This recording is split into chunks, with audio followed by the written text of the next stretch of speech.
Hey guys, welcome back to the channel. This is part 3 of our story. If you like this what if story and want to see part 4, let me know in the comments below. Before we start, don't forget to like, subscribe, and share this video with your friends. Also, check the description for more great content and my playlist. This story was posted by 𝗧𝗵𝗲 on Wattpad. Now let's start. A 10-year-old Izuku was sitting in class, drawing the outlines of a raven he had seen earlier that day. He tuned out the chatter around him, as he often did, feeling grateful that his classmates were leaving him alone for the moment. Katsuki approached him, a dark grin on his face, and took notice of Izuku's drawing. He ripped the sketchbook from Izuku's hands and, before Izuku could protest, caused it to explode into ashes right in front of him. Katsuki taunted him, reminding him that as someone without a quirk, he was meant to be their punching bag. He placed his hand on Izuku's cheek and gave him a light slap, accompanied by a small explosion that made Izuku flinch, not from pain, but from the sting of the blast near his eye. Just then, the teacher entered the classroom, instructing everyone to take their seats. She noticed the mess and asked if Izuku was responsible. He said nothing, shrinking down in his seat, wishing he could disappear. He hated the attention and didn't want to be there, but he also didn't want to skip school and cause his mother to leave work to address the principal. The teacher assigned him detention for the mess, stating he would need to stay after school for an hour to clean the room. Izuku nodded silently, trying to make himself as small as possible in his uniform. The lesson resumed, focusing on quirk history, specifically the Quirk Civil War in Japan. The teacher spoke of how those with quirks had overthrown the quirkless, who were portrayed as oppressors. The class reacted positively to this narrative, some even throwing objects at Izuku or glaring at him. As the teacher continued, she explained how the quirkless were now heavily taxed and denied basic medical care, a consequence of their past actions. Izuku tuned her out, placing a hand over the number on his temple that marked him as quirkless. He thought about his mother and the struggles she faced, working 2 jobs to provide for him, always ensuring he had food and clean clothes despite her own hardships. The school day ended, and while everyone else left, Izuku remained behind for detention. His classmates had made a mess on purpose, ensuring he had more work to do. He wondered what he had done to deserve this as he wiped down desks, sighing at the effort it took. After an hour, he finally finished and was allowed to leave. As he walked home, he pulled his hood up to hide the mark on his head from passers-by. He thought about needing a new sketchbook since Katsuki had destroyed his last one, wishing he could just have something nice. He arrived at a store run by a sweet old lady, the only person besides his mom who treated him kindly. She charged him regular prices instead of the inflated rates imposed on the quirkless. The old lady greeted him warmly, asking if he was getting another book. She expressed interest in seeing his drawings one day. Izuku scratched the back of his head, feeling shy about sharing his problems, especially since she was already doing so much for him. He promised to show her some drawings next time he came in. After paying a fair price, he left the store and headed home. Upon arriving, he noticed his mother was still at her second job and wouldn't be back until late at night. Izuku placed his things in his room before heading to the kitchen to prepare dinner for himself and his mom, hoping to make things a bit easier for her that night. He prepared pork chops and eggs, along with some breading to make 𝗬𝗓𝗏. As he started cooking, he also put some rice on the stove. After a while, dinner was ready, and he ate his portion before putting the rest away for his mom to enjoy when she returned home from work later that night. Izuku let out a sigh and began working on his homework, which took him until almost 8 o'clock to finish. Once he was done, he finally turned his attention to his sketchbook. He pulled it out from his bag, placed it on the desk, and thought back to the raven he wanted to draw earlier. Grabbing a pencil, he began sketching, starting with the outline before adding details. It took him 4.5 hours to complete the drawing, and before him was a perfect depiction of a raven, almost lifelike. He remembered hearing that when people have friends, they share things they enjoy, but he couldn't recall what it was like to have a friend. As he traced his hand over the drawing, he wished for companionship. Unbeknownst to him, a spark of energy transferred from his hand to the drawing, causing it to emit a dim yellowish-purple glow. After a few moments, the light brightened enough for Izuku to notice, leaving him bewildered. He took a couple of steps back and landed on his bed, watching the drawing glow, feeling increasingly anxious as he tried to understand what was happening. The light intensified, forcing him to cover his eyes, and then he heard a loud puff of smoke. In an instant, the light faded, and the room returned to normal, with only the ceiling light illuminating the space. Slowly lowering his hand, Izuku found himself staring at the raven he had drawn, now alive and perched on the paper, gazing at him. He hesitantly greeted the creature, unsure of what to expect. The raven tilted its head, remaining silent, but Izuku felt a strange sensation in the back of his mind, as if it communicated that it didn't have a name. He nervously asked if it could understand him, and the raven clicked its beak in response, reinforcing the feeling that it understood. A wave of happiness and hope surged within him as he asked if it was his quirk. The raven clicked its beak again and flapped its wings, flying over to land on the bed beside him. The sensation in his mind shifted, and it felt as if the raven was inviting him to pet it. He cautiously reached out and gently stroked the raven, which responded with a happy click of its beak, filling Izuku with joy. Tears of happiness welled in his eyes as he realized he finally had a quirk. He was not a mistake as others had said, and his mother's life would improve alongside his own. He asked the raven what it could do and then apologized for not asking its name. The raven clicked its beak again, conveying that it didn't have one. Izuku pondered for a moment before suggesting names, but the raven seemed unimpressed with his choices. Looking at the raven's black feathers and then out the window toward the night sky, he muttered, "Gnightcaller." To his surprise, the raven clicked its beak and flapped its wings, indicating its approval. With a smile, Izuku declared that its name would be Gnightcaller from then on. He then inquired about its abilities. Gnightcaller opened its wings and flew to Izuku, landing on his shoulder. In an instant, it transformed into a haori-like jacket, black with red lining and golden trim. Izuku felt a comforting embrace as if Gnightcaller was hugging him. Before he could comment further, the jacket lifted him off the ground, making him float. Excitedly, he exclaimed about the amazing experience of flying. After a moment, he was gently placed back on the ground, and Gnightcaller reverted to its raven form, settling on his shoulder. Izuku asked if Gnightcaller was hungry, and a feeling in his mind confirmed that it was.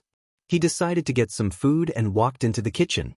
Opening the fridge, he searched for something to feed the raven, and Gnightcaller noticed an apple, clicking at it. Understanding the hint, Izuku grabbed the apple, cut it up, and placed the pieces in a bowl for Gnightcaller. The raven jumped down and began munching on the apple, and as it ate, Izuku felt its hunger dissipate. He watched the raven eat, reaching out to pet it gently, which seemed to please Gnightcaller. Just then, the front door opened, and a tired 𝗵𝗃 walked in after a long day at work. She was grateful to have been sent home early, expecting to find a dark apartment and Izuku fast asleep. Instead, she was surprised to see him at the kitchen counter feeding a crow. She rubbed her eyes, questioning if she was dreaming. Izuku excitedly ran over to her, announcing that his quirk worked and that the raven was part of it. 𝗵𝗃 looked skeptical, but when Izuku raised his arm and called for the crow, it flew over to him, landing on his forearm and clicking its beak. The raven bowed its head slightly to show respect to her, which astonished 𝗵𝗃. Confused, she asked Izuku to explain what he meant by this being his quirk. He recounted how he had drawn the crow in his sketchbook and, after several hours, had created Gnightcaller. As he reflected on the emotions that had led to this moment, he admitted that he had been feeling lonely. 𝗵𝗃's heart broke as she heard her son express his longing for a friend who would comfort him and simply be there for him. She glanced at the crow that had walked over to Izuku's shoulder, nudging its head against his cheek in an attempt to bring him some comfort, which thankfully made him smile. Normally, 𝗵𝗃 would panic and suggest they go to a hospital, but given everything Izuku had been through, she didn't want him to become a subject of experimentation as doctors and scientists tried to understand his abilities. Then she remembered that Recovery Girl would be visiting the hospital on Monday to heal a very badly injured patient. Perhaps she could talk to her and ask for help, as Recovery Girl was one of the few well-known doctors who treated quirkless patients. 𝗵𝗃 asked Izuku what else his quirk could do, expressing curiosity about whether he could draw something else to summon. She hoped this would make him happy again and bring back his usual cheerful self. Izuku thought for a moment, unsure of the answer. He ran back to his room, grabbed his old sketchbook, and returned to the table, flipping through the pages until he found a drawing he had done some time ago. He remembered wanting to draw a butler after seeing one in an anime and recalling Alfred from Batman, so he sketched how he envisioned his butler. Placing his hand on the page, Izuku concentrated on how he wanted his butler to act: loyal, kind, and protective, yet able to express his own opinions. At first, nothing happened, causing Izuku to frown. He tried again, but still, nothing occurred. Taking a deep breath, he placed his hands on the drawing once more and focused deeply, feeling a surge of energy leave him. Suddenly, a spark of energy traveled from his hand to the drawing, causing it to glow with a dim yellowish-purple light that quickly brightened, becoming 3 times more radiant than when he summoned 𝗍𝗫𝗁. A large puff of smoke erupted from the drawing, revealing a man who appeared to be an elderly butler, dressed elegantly in a traditional black uniform. His hair was entirely white, matching his immaculate beard, and while his hollow face bore visible wrinkles that gave him a gentle appearance, his eyes were sharp and keen. He had a well-built form, showcasing his muscular physique and broad shoulders. The man surveyed the room before looking down at Izuku, towering over the 10-year-old. He knelt down, bowing his head slightly, and introduced himself in a gentle tone that conveyed both care and strength. Izuku was beyond shocked, glancing between his hands and the man before him, unsure of what to say.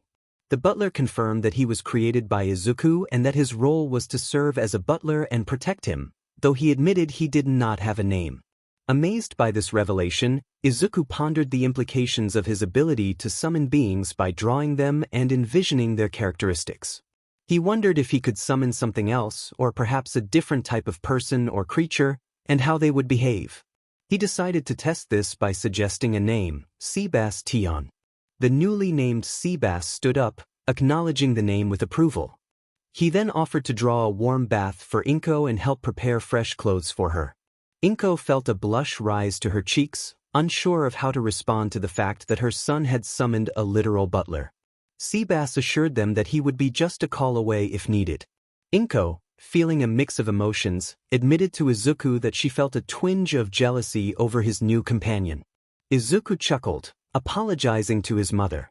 𝗍𝗁𝗄 quickly shook off her feelings and approached Izuku, encouraging him to be happy about his quirk, which was indeed powerful. She expressed her belief that he would become a great hero and save many people. Izuku, sounding hopeful, asked if she really thought so. 𝗍𝗁𝗄 acknowledged her shortcomings as a mother but promised to make it up to him and ensure he had a better life. Izuku protested, insisting that she didn't need to do anything special, as he appreciated all her hard work. He declared that he loved her and wouldn't trade her for anything. 𝗍𝗁𝗄 felt tears welling in her eyes as she pulled Izuku into a tight embrace, reaffirming her love for him and her commitment to making his life better. Izuku wanted to ask about his quirk but hesitated, unsure of what to do. 𝗍𝗁𝗄 was silent, as she too was uncertain. They had labeled him quirkless for so long, and it was difficult to comprehend how this quirkless child had suddenly developed a quirk overnight. Just then, 𝗍𝗵𝗲 entered the room, having finished preparing the bath, and offered a suggestion, ready to assist them further. 𝗍𝗁𝗄 suggested that Mstr Izuku should keep his quirk a secret, and she advised him to find someone trustworthy to assist him. Her thoughts drifted to Recovery Girl, and she turned to Izuku, noticing the number on the side of his head and the scars on his neck that his shirt couldn't conceal. She firmly stated that he wouldn't be going to school on Monday. Instead, he would accompany her to work to seek help.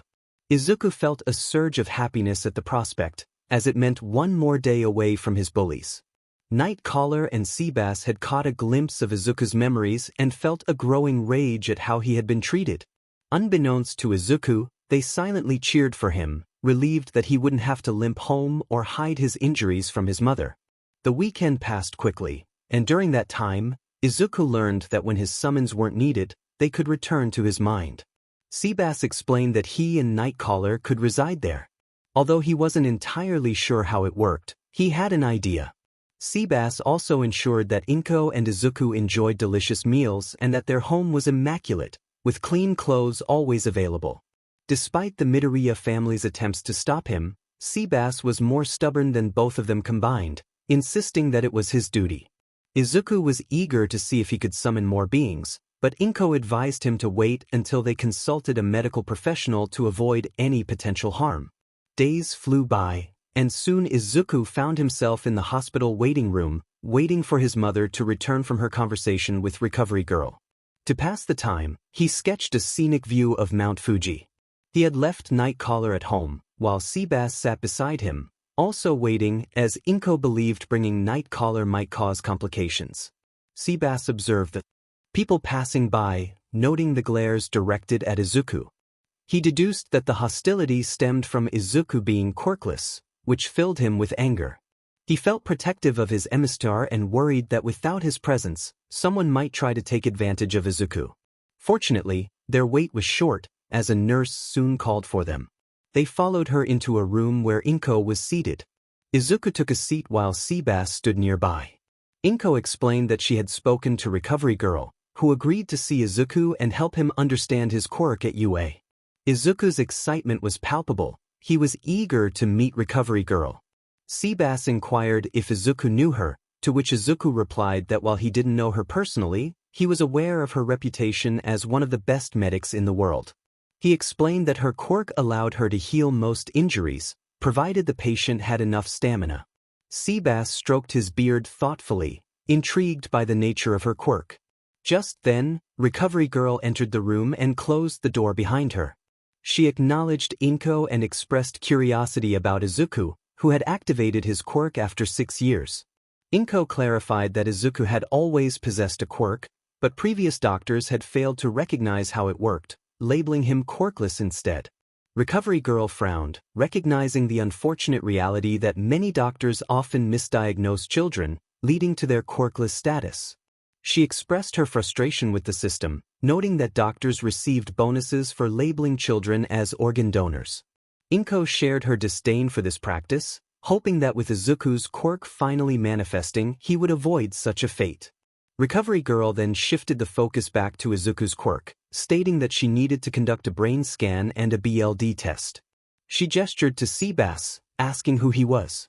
𝗬𝗵𝗲 introduced himself as Izuku's faithful butler and summon. Recovery Girl requested to scan 𝗬𝗵𝗲 as well, hoping to learn more. The BLD test began with Izuku, but Recovery Girl noted the scars on his arms and made a mental note to discuss them with 𝗍𝗧𝗍 later. When it was 𝗬𝗵𝗲's turn, the needle snapped upon contact with his skin. She retrieved a different needle designed for individuals with tough skin, but it too snapped, preventing her from drawing BLD. Izuku apologized for the inconvenience, but Recovery Girl assured him it was fine and proceeded with the brain scan. An hour later, they reconvened in the room, where Recovery Girl held the results of the brain scan. 𝗍𝗂𝗧's worry was evident as she asked what the results indicated. Recovery Girl informed them that Izuku was healthy, but she wanted to conduct an X-ray to assess the state of his bones, given the scars and some slight crookedness. She revealed that the section of Izuku's brain responsible for his quirk was highly active, indicating potential for his abilities. The activity size covered a large portion of Izuku's brain. Recovery Girl explained that there were no health concerns. Izuku's quirk being active indicated that his brain was very engaged. However, it was also possible that this was due to the fact that it was the first time he was using it, and his brain was still adjusting. 𝗍𝗂𝗧, his mother, expressed her relief, asking if her son was okay. Recovery Girl reassured her that while Izuku was fine, she would like to conduct further tests and suggested that he come to UA for training to help him use his quirk. She assured 𝗍𝗂𝗧 that UA was experienced in assisting children with unique quirks and that they would ensure 𝗵𝘃𝗧𝗍𝗪𝗍 safety. 𝗍𝗂𝗧 hesitated, expressing concern about the costs, but Recovery Girl quickly alleviated her worries, stating that UA would not charge for this, as the government would cover the expenses due to the previous misdiagnosis. 𝗍𝗂𝗧 thanked her, and Recovery Girl informed her that 𝗬𝗵𝗲's brain was healthy as well, although the part that controls emotions was more active than usual. After expressing her gratitude, 𝗍𝗂𝗧 and the 𝗵𝘃𝗧𝗍 family left. Recovery Girl sighed as she reviewed Izuku's documents, contemplating the potential implications of his quirk. A couple of days later, Izuku slowly opened his eyes, glancing around his room. He noticed 𝗵𝗃𝗧𝗧 sleeping on his desk. After stretching and shaking off the sleep, he got out of bed and continued his morning routine. 𝗬𝗵𝗃 entered the room, greeting him and informing him that breakfast was being prepared, even though he had offered to cook. Izuku acknowledged 𝗬𝗵𝗃's kindness, explaining that his mother cherished the opportunity to cook for him whenever she could. As 𝗬𝗵𝗃 left the room, Izuku noticed 𝗵𝗃𝗧𝗧 was awake and looking at him. He asked if 𝗵𝗃𝗧𝗧 wanted him to open the window for a flight. After receiving a series of clicks in response, he opened the window, allowing 𝗵𝗃𝗧𝗧 to soar into the sky. Izuku smiled as he watched his companion stretch his wings and take off. Heading to the bathroom, Izuku took a bath and reflected on the scars and burns on his body from years of bullying. He sighed, leaning back in the warm water, contemplating the limits of his quirk. He had summoned 𝗵𝗃𝗧𝗧, who transformed into a cloak that allowed him to fly, while 𝗬𝗵𝗃 was a loyal butler skilled in various tasks, including cooking and combat. The contrast between his summons intrigued him, and he hoped Yue would help him understand his quirk better. His thoughts were interrupted by his mother calling him for breakfast. He quickly finished his bath, dressed in black briefs and a long-sleeve white shirt to cover his scars, and rushed downstairs. In the kitchen, he found Inko eating while 𝗬𝗵𝗃 cleaned the dishes. Curious, he asked 𝗬𝗵𝗃 why he hadn't made himself breakfast. 𝗬𝗵𝗃 explained that he had already eaten, assuring Izuku that he should not worry about him. Izuku felt relieved but also guilty, to which 𝗬𝗵𝗃 responded that his role was to serve and assist him. He then turned to his mother, asking when they would head to Yue. Inko replied that they would leave in about an hour, encouraging him to enjoy his breakfast and get ready for the day. Izuku nodded, hoping that the teachers at Yue would be kind and that he might make a friend. Upon arriving at Yue, Izuku marveled at the size of the campus, which included training fields and a stadium for the sports festival. 𝗬𝗵𝗃 commented on the vastness of the place, suggesting it would be large enough for Izuku to consider it home. Izuku, startled by the idea, insisted that he didn't need anything that big. Suddenly, they heard cackling in the distance, prompting Inko to express concern. A tall, lanky man with unkempt black hair and a tired expression approached them, confirming their identities. He gestured to Izuku and Inko before eyeing 𝗬𝗵𝗃 and 𝗵𝗃𝗧𝗧, who were both watching him intently, ready to protect Izuku if necessary. All of them followed their teacher to the principal's office, walking through the campus. Izuku took in his surroundings, trying to memorize every detail, knowing he might not have the chance to walk these halls again. He noticed a few teachers passing by and some students who were likely engaged in after-school activities or projects. After a few minutes, they arrived at a wooden door marked, Principal's Office, with the principal's name beneath it. Aizawa approached the door and knocked, hearing a faint, "Come in," before opening it to reveal a spacious office. 4 couches were arranged around a large wooden table, and the walls were lined with bookshelves and pictures of past graduating classes. Izuku noticed that Principal Nizu had been present in every photo since the school was established. In the back of the room sat Nizu at his desk.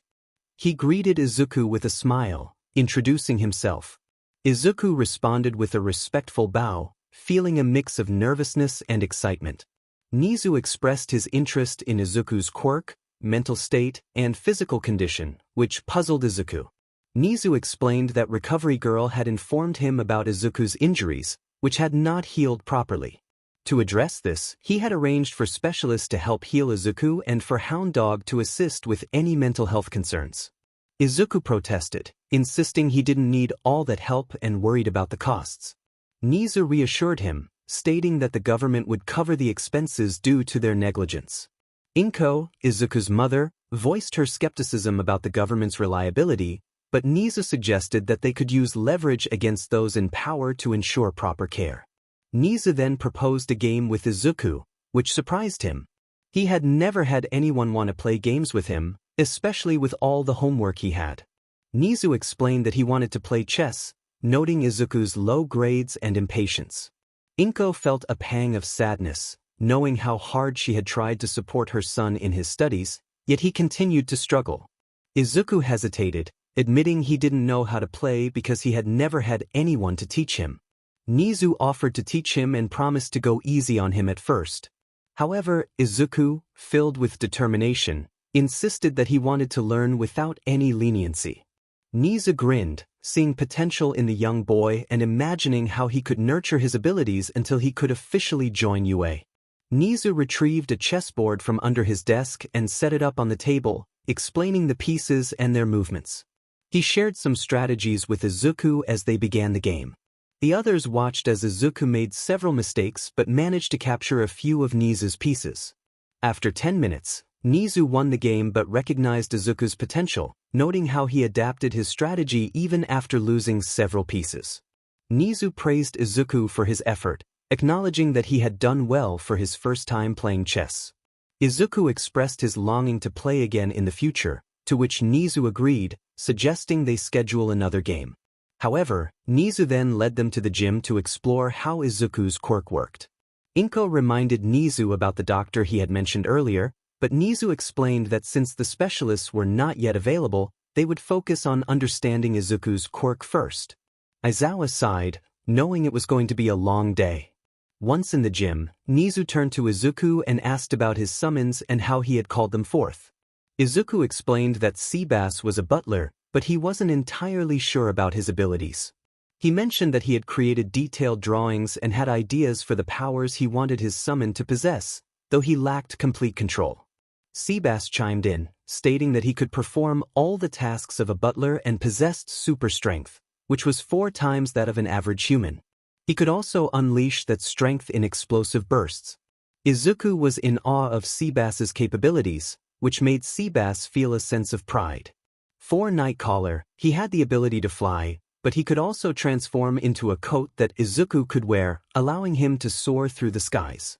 𝗍𝗂 suggested that Izuku try summoning something else, encouraging him to create whatever he desired. Izuku felt a wave of nervousness wash over him but nodded in agreement. He sat down and began sketching a stick figure, placing his hand on the page to summon it. Seconds passed, but nothing happened. He tried again and again, growing increasingly anxious as his attempts failed. Aizawa, sensing Izuku's distress, asked what he was thinking. Izuku admitted he wanted to summon something but struggled to articulate his thoughts. Aizawa prompted him to recall how he had summoned the raven and 𝗬𝗵𝗲, reminding him that he had poured his heart into those creations.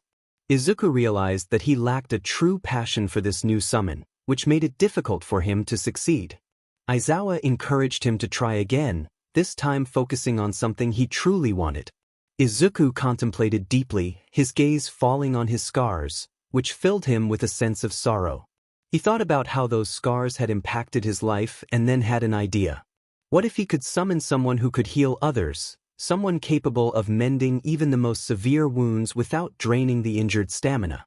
With renewed determination, he began to draw, his movements fluid and precise, each slide reflecting his intent. The others watched in awe as he worked. After an hour and a half, he completed his drawing and slammed his hand onto the page. It glowed with a dim yellowish-purple light, which gradually brightened until a cloud of smoke enveloped the area. As the smoke cleared, a fair-skinned woman appeared before them. She had brown eyes and straight blonde hair, with shoulder-length bangs framing her face and the rest cascading down her back. A small violet diamond adorned her forehead, and she wore a red skirt and a white shirt that revealed a hint of her midriff, complemented by mesh armor underneath. She looked around, confusion evident on her face as she absorbed the vast knowledge flooding into her mind, including extensive medical expertise. After a moment, she focused on Izuku, who was wide-eyed and taken aback. She placed her hands on her hips and inquired about her name. Izuku stammered for a moment before suggesting, 𝗬𝗵𝗲. The woman smiled, testing the name on her lips before smirking and expressing her approval, asking if she should call him Izuku or El. Izuku, feeling shy, replied that either was fine, as 𝗬𝗵𝗲 referred to him as 𝗵𝗃 Izuku. 𝗬𝗵𝗲's gaze then fell on the injuries on his hand, and her expression shifted to one of concern as she sensed the extent of his suffering. She crouched down, taking his hand in hers, which began to glow green as she hovered it over his injuries. She examined his hand, noting multiple fractures, torn tendons, and severe nerve damage, all while feeling a surge of anger at the thought of what he had endured. Izuku blushed, overwhelmed by her attention. Tsunade explained that she had been created with vast medical knowledge and introduced her healing hands technique, which allowed her to channel stamina into her hands to heal injuries. Everyone was stunned by her abilities, while 𝗎𝗍 couldn't help but chuckle at the potential of Izuku's summon. Aizawa, however, couldn't resist teasing Izuku about the size of Tsunade's chest, which earned him a sharp glare from her. As she approached him, the ground cracked beneath her feet, and a menacing aura surrounded her. Before Aizawa could defend himself, Tsunade playfully punched him, sending him flying across the gym and crashing into the wall. 𝗎𝗍 found the scene amusing, munching on popcorn, while 𝗵𝗃 expressed her concern about the violence. Tsunade returned to Izuku, continuing to heal his wounds with remarkable ease, leaving everyone in awe of her capabilities, except for the most serious injuries that remained. Those were mainly bones that healed incorrectly, along with scars and damaged nerves. Tsunade continued to heal Izuku for the next hour, and when Recovery Girl arrived, she was amazed at how well Tsunade had performed, making the healing process look effortless. Tsunade discussed with Recovery Girl the need for a doctor to address the incorrectly healed bones or that she would handle it herself. 𝗎𝗍, curious about her strength, asked her to punch a concrete pillar that had been 𝗳𝗏𝗃 with the push of a button. After she struck it, there was no longer a pillar standing, showcasing her incredible power. A couple of hours later, the tests continued throughout the day. They assessed the summon's abilities, how far they could be from Izuku, their reactions to his danger, and their stamina to see how long they could last before tiring and whether it affected Izuku in any way. Amazingly, neither stamina nor distance impacted them at all, with the farthest distance reached being 7 miles before they hit the UA border. The staff also discovered that the summons had a decent understanding of Izuku's memories and emotions at all times. Izuku looked at 𝗎𝗍, asking how the test had gone. 𝗎𝗍 replied that Izuku had performed exceptionally well for his first day of training. He assured Izuku that once they had a better grasp of his quirk and began training his body, he would become an incredible hero. 𝗵𝗃 expressed her concerns about school, stating that she wanted Izuku to continue his education but not at 𝙎𝙪𝙢𝙢𝙢 Junior High, as she couldn't bear to see him get hurt anymore. 𝗎𝗍 smiled and explained that they had two options. Either Izuku could attend UA and receive support from the staff, or they could find another school for him to have a fresh start. Ultimately, the choice would be Izuku's. Izuku scratched the back of his head, contemplating the decision. He requested a day or two to think it over, feeling uncertain. 𝗎𝗍 agreed and reassured him not to worry about his previous job or the quirkless tax anymore, darkly chuckling that the doctor who had diagnosed him as quirkless and his school would face consequences. The atmosphere shifted as 𝗎𝗍's laughter echoed, leaving everyone feeling a mix of concern and pity for those affected. 12-year-old Izuku sat in his new house, which his mother had been able to purchase thanks to a summon he created who was adept with finances. One night, while discussing her financial struggles with 𝗬𝗵𝗲, Izuku had summoned a being that immediately set off to make money for him. In a flashback 2 years prior, Izuku had jumped out of bed when he heard his mother scream. Racing down the hall with Nightcaller, he arrived in the kitchen to find 𝗵𝗃 staring wide-eyed at a letter from the bank. Concerned, he asked what was wrong, and she showed him the bank account. Izuku's jaw dropped as he saw the staggering amount, 2,829,480,000 yen, equivalent to $20 million. 𝗵𝗃 was bewildered, unsure of what to do with such a fortune. 𝗬𝗵𝗲 suggested that it would be wise to buy a home befitting of 𝗵𝗃, proposing either a castle or a mansion. Both Izuku and 𝗵𝗃 were taken aback by the suggestion. 𝗬𝗵𝗲 managed to persuade 𝗵𝗃 to purchase a mansion, although she opted for a smaller one, which still had 25 bedrooms. It was conveniently located near UA, and 𝗎𝗍 had recommended it, especially since it featured 20 acres of land, an expensive find in Japan, but they secured a great deal thanks to 𝗎𝗍. As Izuku prepared to get dressed, he heard a knock on the door. A female voice called out, asking if he was awake and if they could help him dress. He wondered why 𝗬𝗵𝗲 and 𝗎𝗍 had encouraged him to summon a group of maids and a cook, recalling 𝗬𝗵𝗲 mentioning something about battle maids. He felt a mix of embarrassment and confusion about the situation. When he responded that he was awake and could dress himself, the maids entered the room, insisting that it was their duty to assist him. Fifth, a young woman with neck-length beige hair and dull ruby eyes led the group. Izuku reluctantly accepted their help as they began to undress him, despite his embarrassment. 𝗧𝗵𝗲, another maid with long golden hair, informed him that his mother had finished preparing breakfast and was waiting for him in the dining room.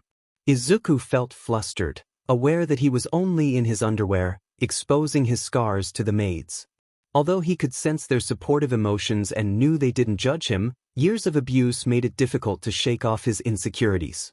The maids exchanged glances filled with empathy as they sensed his pain. Within minutes, he was fully dressed in a black t-shirt and shorts, covered by a track suit to conceal his scars. He had spoken to Tsunade about his scars, and she had informed him that the only way to remove them would be skin grafts, which he was too young for. She had attempted to remove the brand on his head with little success. It was tattooed all the way into the bone to ensure it was permanent. Izuku could still remember the pained look on his mother's face as she sat there, watching and listening to him endure the branding of that tattoo on his head while he screamed in discomfort. Because of that, he decided to grow his hair out, which his mom allowed since he expressed a longing to hide the tattoo so people wouldn't mistake him for being quirkless. 𝗧𝗵𝗲 finished tying his ponytail and smiled as she and the other 6 maids stepped back. Izuku thanked her as he left his room and headed down the hall toward the dining room to have breakfast with his mom. As he walked, he reflected on how much had changed. He ended up being homeschooled by some of the staff from UA, who were more than willing to help. His old middle school had been shut down, and every single teacher had been arrested, with an average prison sentence of 25 years, eligible for parole after 15 years. The students were sent to juvenile detention centers until they turned 18, after which they would serve 15 years in prison. They were also blacklisted from any hero school in Japan and around the world. As for Katsuki, he was allowed to attend UA when he was old enough, but with extremely heavy restrictions. He had to undergo therapy 4 times a week, could not treat anyone harshly, and was assigned 5,000 hours of community service. Additionally, he had to wear a quirk bracelet at all times, receiving only one warning that if he overstepped any boundaries or threatened anyone, he would be handed over to the police to serve the same sentence as the other students, along with the permanent quirk bracelet. This was due to the severity of his actions, which included various offenses. In the eyes of the law, Katsuki Bakugo was considered a villain, and Tsukachi made sure he understood that this label would haunt him for the rest of his life. Izuku felt sympathy for his mom throughout all of this. After the events unfolded, Mitsuki had repeatedly tried to reach out to apologize to Inko, but Inko chose to ignore her. Not that Mitsuki could blame her, considering how her son had treated Izuku for 6 years. The saddest part of it all was that the only reason they were able to arrest everyone was because Izuku had a quirk. If he hadn't, the government would have likely overlooked him. Inko pulled Izuku out of his thoughts with a cheerful greeting. She had prepared a big breakfast of eggs and rice with cut-up fruit, ensuring he had plenty of energy for his daily run. Thanks to a fortunate turn of events, she was able to spend more time with him instead of working double shifts just to put food on the table. Izuku expressed his gratitude, mentioning his goal to increase his running distance that day. Inko acknowledged his dedication but still worried about him. Izuku explained that as he trained to be a hero, he needed to build his strength and stamina for longer fights, especially since his summons required food to maintain their energy. They had made sure their home was equipped with a large fridge and stove to accommodate this need. Inko playfully asked when he would get a girlfriend, to which Izuku protested, reminding her that he was only 12 and had 3.5 years until UA. Inko, however, expressed her hopes of becoming a grandmother one day, wanting to spoil her future grandchildren.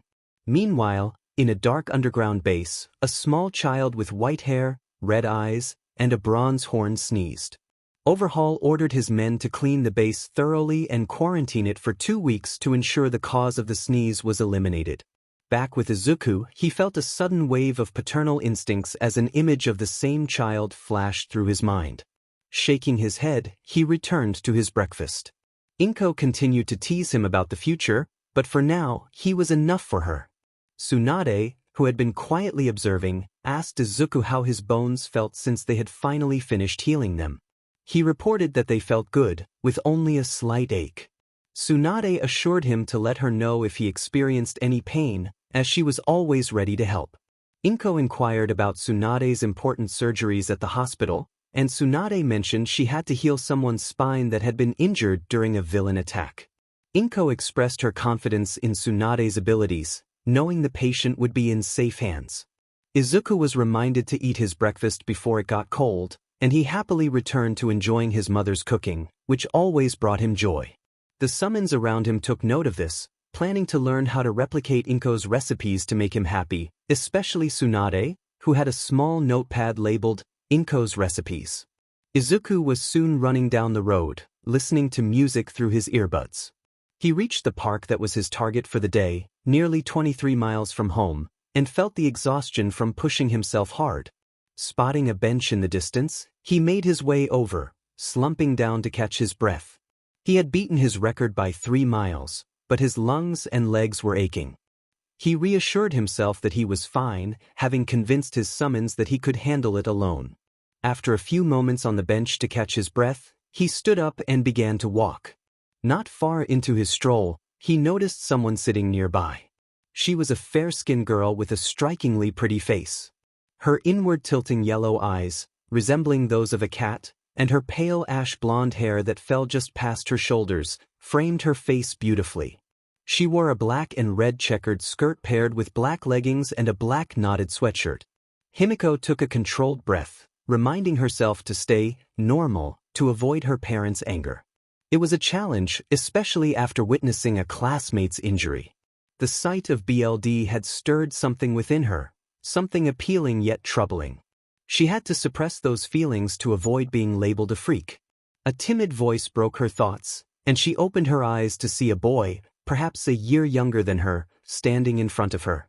He wore a tracksuit, and his long forest green hair was tied back in a ponytail, with bangs framing his face. He expressed concern for her well-being, noting that she seemed down. Himiko was taken aback. Despite her efforts to maintain a cheerful facade, he had seen through it. She assured him that she was fine, looking down to hide her true feelings.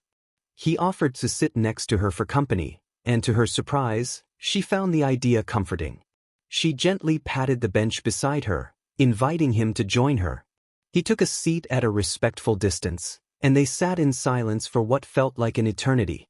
Eventually, unable to bear the quiet any longer, Himiko broke the silence by asking for his name. He introduced himself as Izuku Midoriya, feeling a sense of accomplishment for managing to speak to her without stuttering as he once did. Curious, she asked why he had chosen to talk to her. He explained that he believed it was a hero's duty to help those in need, and she seemed like someone who could use a friend. His genuine intention made her giggle, revealing her elongated canines. Izuku, intrigued, asked if her quirk was responsible for her unique teeth. Himiko gasped and instinctively covered her mouth, fearing judgment. He quickly reassured her that he thought her quirk was cool and expressed a longing to learn more about it. She cautiously lowered her hand, and for the first time in a long while, she smiled genuinely. Grateful for his acceptance, she thanked him. When he inquired about her quirk, she hesitated, unsure of how he would react. But seeing his excitement, she decided to share. She explained that her quirk, called Transform, allowed her to take on the appearance and voice of anyone whose BLD she had ingested. Izuku's eyes widened with enthusiasm as he praised her ability, suggesting she could use it for espionage to infiltrate villain bases. His excitement was infectious, but as she looked at him, tears began to fall. For the first time, someone appreciated her quirk instead of condemning it. Before she could say anything, she wrapped her arms around him, burying her face in his neck as she let her emotions flow. He felt his face heat up but managed to comfort her, gently stroking her back as he reassured her that it was okay to let it all out. After a while of comforting her, they began to talk and learn about each other. Himiko, feeling a sense of camaraderie, asked about his quirk. He explained that it was difficult to describe, hinting that it might be better to show her instead. Izuku invited Himiko to his house, expressing his reluctance to be arrested for using his quirk in public. Himiko happily agreed, as it meant less time with her family, who did not accept her because of her quirk. Izuku decided to call 𝗬𝗵𝗲 to pick them up, sending a mental message that was quickly acknowledged.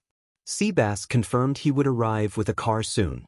𝗵𝗃𝗲, a bit confused, wondered why they couldn't just walk, but Izuku explained that his house was about 23 miles away, which was not a feasible option. He had come to the park for a run to improve his stamina for his future as a hero, which left 𝗵𝗃𝗲 astonished at the distance. After some time talking, a car pulled up and 𝗬𝗵𝗲 exited, making his way toward Izuku. 𝗵𝗃𝗲 giggled as she recalled a funny video of All Might, while Izuku shared how amusing it was to see a lady react so dramatically. 𝗬𝗵𝗲 approached, bowing slightly, and inquired if this was Izuku's friend. Izuku introduced 𝗵𝗃𝗲 and requested 𝗬𝗵𝗲 to take them to his house so he could show her his quirk and other things. 𝗬𝗵𝗲 agreed and led the way, leaving 𝗵𝗃𝗲 in awe at the sight of a butler. Upon arriving at the mansion, 𝗵𝗃𝗲 was amazed by its size. Izuku explained that they had to move to a larger house, which his mother had purchased. As they entered, they were greeted by the maids and Izuku's mother, 𝗵𝗃𝗲. She welcomed them warmly and asked about 𝗵𝗃𝗲. Izuku introduced her, and 𝗵𝗃𝗲, charmed by 𝗵𝗃𝗲's demeanor, playfully remarked on Izuku's choice of friends. Izuku, blushing, insisted that 𝗵𝗃𝗲 was just a friend and that they were too young for anything else. 𝗵𝗃𝗲 found their interaction endearing, appreciating their kindness. 𝗵𝗃𝗲 then expressed concern about Izuku's powerful quirk, asking 𝗵𝗃𝗲 to promise not to share this information. 𝗵𝗃𝗲, slightly confused but understanding, agreed, stating that Izuku had not judged her for her own quirk. 𝗵𝗃𝗲 felt reassured and encouraged them to have fun, reminding them they were still kids. They nodded and headed to the gym in the mansion. As they walked, 𝗵𝗃𝗲 admired the surroundings until they reached a large room filled with weight training equipment. Izuku explained that it was all part of his training to become a hero. Curious, 𝗵𝗃𝗲 asked why his quirk was so powerful that villains would want to capture him. Izuku sat down, revealing that his quirk was called 𝗬𝗵𝗲, allowing him to draw living creatures and summon them to serve him. He mentioned that everyone they had seen, except for his mother, were his summons. 𝗵𝗃𝗲 was skeptical but intrigued. Izuku decided to show her by drawing a character that resembled 𝗵𝗃𝗲. After an hour of focused drawing, he placed his hand on the paper, which glowed with a light purple hue. A cloud of smoke enveloped the room, and when it cleared, a new 𝗬𝗵𝗲 appeared, dramatically announcing her presence. She was a striking woman with long, dirty blonde hair, red and yellow eyes, sharp teeth, and light red horns. Izuku and 𝗵𝗃𝗲 exchanged blank stares, while Izuku wondered if all his summons would be so eccentric. The summon, named Power, demanded BLD to showcase her strength, leaving Izuku bewildered. 3 years passed since Izuku met 𝗵𝗃𝗲 and summoned Power. They became close friends, though Power's antics often tested Izuku's patience. One day, after Power threw vegetables from her meal across the room, Izuku's frustration boiled over. 𝗬𝗵𝗲 and 𝗵𝗃𝗲 urged Power to respect the food made by Izuku's mother, who had worked hard on it. 𝗵𝗃𝗲, feeling at home in the mansion, appreciated the kindness shown to her even as she struggled with her own challenges. Power expressed her disdain for vegetables as she reached over and pulled a chunk of meat from her curry. 𝗬𝗵𝗲 intervened, telling her that it was enough. 𝗵𝗃𝗲, trying to mediate, suggested that Power should just eat her own food and promise to add extra meat to her curry from now on. Power, however, declared her preference for meat, loudly asserting her feelings. Izuku's frustration peaked, and he slammed his hands on the table, standing up to glare at Power. The room fell silent, and all the summons froze. To 𝗵𝗃𝗲 and 𝗵𝗃𝗲, it sounded like Izuku was simply yelling at her, but for his summons, it felt different, as if a divine presence was commanding them to bow. Power felt a chill run down her spine, her body trembling in fear. It wasn't just Izuku's voice that intimidated her, it was the realization that he was her MSTR and creator. With a shaky voice, she acknowledged him, unable to meet his gaze. Izuku, trying to calm himself, reminded her to show respect. Power, still frightened, promised it wouldn't happen again. Izuku sighed in relief, and as he looked up, all his summons stiffened, expressing their eagerness to do better to avoid his displeasure. Izuku reflected on the memory with a light chuckle. He later asked 𝗬𝗵𝗲 why his summons reacted so strongly to his yelling. 𝗬𝗵𝗲 explained that it felt as if a god was reprimanding them, instilling a deep fear of his wrath. Thankfully, his outburst had helped Power become more manageable, her ego slightly tempered. Suddenly, 𝗵𝗃𝗄 rushed toward him, tackling him from behind and hugging him tightly. She missed him, her grin revealing her fangs, and her long hair framed her face beautifully. Izuku felt a blush creep onto his cheeks as he acknowledged her beauty. 𝗵𝗃𝗄, still wanting to be close, shyly gestured to his neck, and Izuku smiled, allowing her to proceed. Leaning down, she gently bit into his neck, savoring the taste of his BLD. It was sweet and rich, far better than anything else she had tried. After a moment, she stopped, liking away any remnants and using her saliva to help stop the bleeding. Grateful, she enjoyed the closeness, feeling a deep affection for him. Izuku asked if she was ready for the UA entrance exam in 2 days. 𝗵𝗃𝗄 enthusiastically affirmed her determination, expressing her hope that after graduation, she could finally live with him. This was a significant topic for them, especially after the incident when she had panicked and attacked him, only to be comforted by his unwavering support. Their moment was interrupted when Power dramatically kicked open the door, announcing her arrival with flair. Izuku welcomed her, relieved to have her around. Power boasted about their upcoming exam, eager to showcase their strength. Izuku reminded her that the exam was in 2 days and that she and 𝗵𝗃𝗄 would accompany him, as they were his most combat-oriented summons. 𝗵𝗃𝗄 chimed in, asking about the 6 new maids 𝗬𝗵𝗲 had summoned, each with unique names. Izuku explained that while they were skilled in combat, their primary role was to protect the mansion and his mother. Power, ever confident, declared herself superior. Just then, 𝗎𝗎𝗓 entered, announcing that lunch was ready. She was striking, with an intelligent look behind her glasses and her hair tied neatly in a bun. Lacking a metal plate in front of her skirt, her dress emphasized mobility rather than defense. He expressed his gratitude to Yuri with a warm smile, and she responded with a brighter smile and a small bow, assuring him that she would keep the food warm for him. Another voice chimed in, sounding like 𝗵𝗃𝗄, playfully complaining about wanting to share something first. Yuri excused herself for a moment, and everyone heard a loud smack before 𝗵𝗃𝗄 began to cry. 𝗵𝗃𝗄 remarked on the interesting personalities of Aiza's summons, to which he agreed. Izuku, 𝗵𝗃𝗄, 𝗵𝗃𝗄, and Power stood in front of UA. Power had been instructed to follow Izuku and obey his orders, exempting her from the tests since she was part of his quirk. He learned that for the practical exam, he needed to score a minimum of 120 points to pass, given that his quirk was sentient and could fight independently. He had finally managed to wipe off the lipstick mark from his forehead, a good luck kiss from Tsunade before she left for work. No one mentioned it until Power pointed it out, while 𝗵𝗃𝗄 glared at it. As he cleaned it, he remained unaware of 𝗵𝗃𝗄's jealous glare, while Power seemed indifferent, and 𝗵𝗃𝗄 perched proudly on his shoulder, vigilant of any potential threats. In the distance, Izuku spotted Katsuki entering the building with a scowl and a bracelet on his wrist. Memories of Katsuki flooded his mind, and his summons sensed his emotions, feeling a surge of anger. He urged the girls to head inside, noting they had only 5 minutes before the test started. As they walked, he noticed someone trip and quickly ran forward to catch her arm, stopping her fall. Ochako felt a wave of nerves wash over her, knowing how much her parents had invested in her education at UA. Determined to make them proud and become a hero, she took a deep breath and tried to project confidence. However, she tripped on an uneven tile, lamenting her clumsiness. Just as she accepted her fate, someone caught her arm, and she turned to see a cute yet handsome teen, either her age or slightly older, with curly dark green hair and forest green eyes, along with a few scars that piqued her curiosity. He asked if she was all right, and she quickly assured him she was fine, grateful for his help.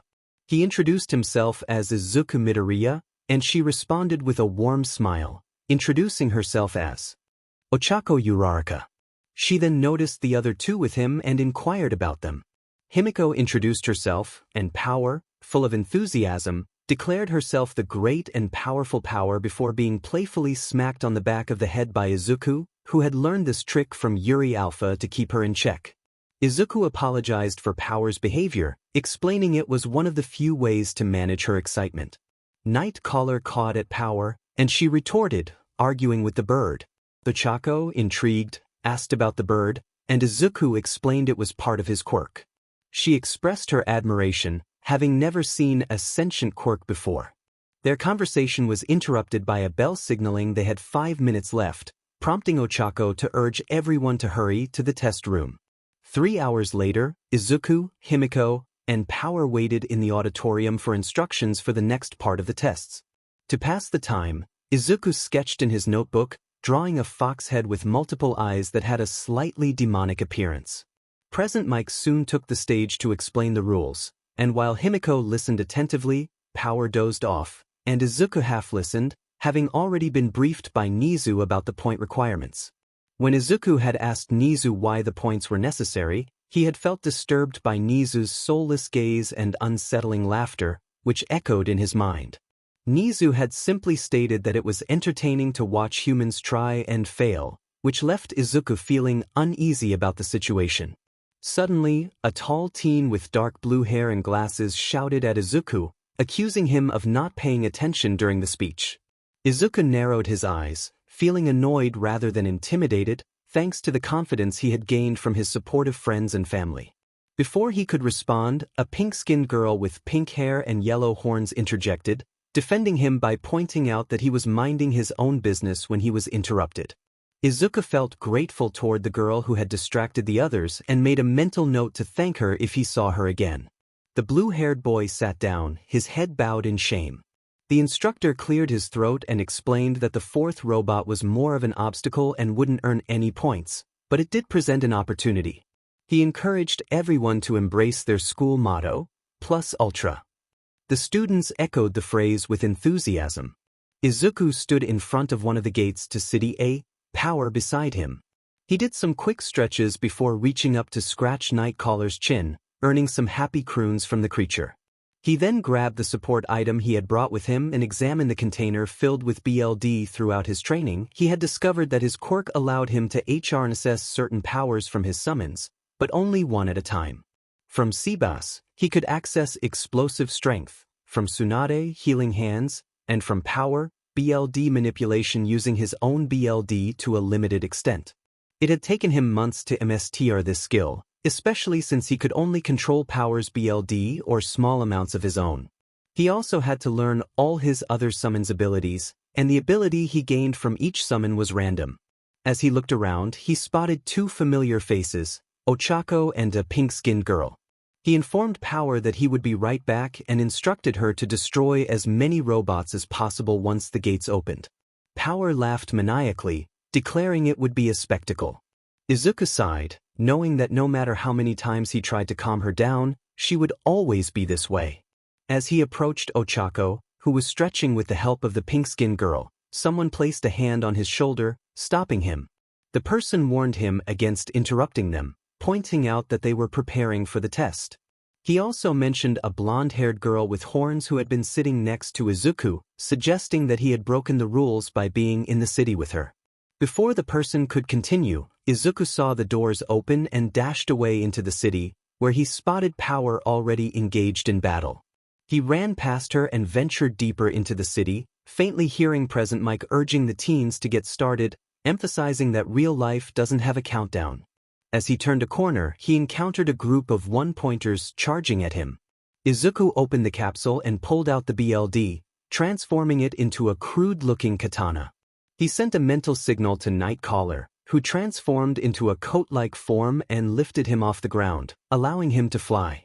From above, as the robots attempted to shoot at him, he dove down and plunged the blade into one of the robots' heads.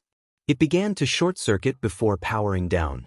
Without hesitation, he moved on to the second robot, swiftly cutting off its arm before stepping in and stabbing the sword into the open socket where its arm had been. With the second robot destroyed, he flew above the third and quickly severed its head before it could react. Sighing in relief, he looked up and saw more robots in the distance, prompting him to run. Aizawa observed the candidates battling the robots, noting that this year's group was decent while others were lacking. Midnight commented that the test had just begun, and 13 expressed concern about Katsuki's brutal tactics, pointing out that he was stealing points from other candidates. 𝗍𝗬, munching on popcorn, acknowledged that they had allowed him to enter UA and would remind him of the rules if necessary.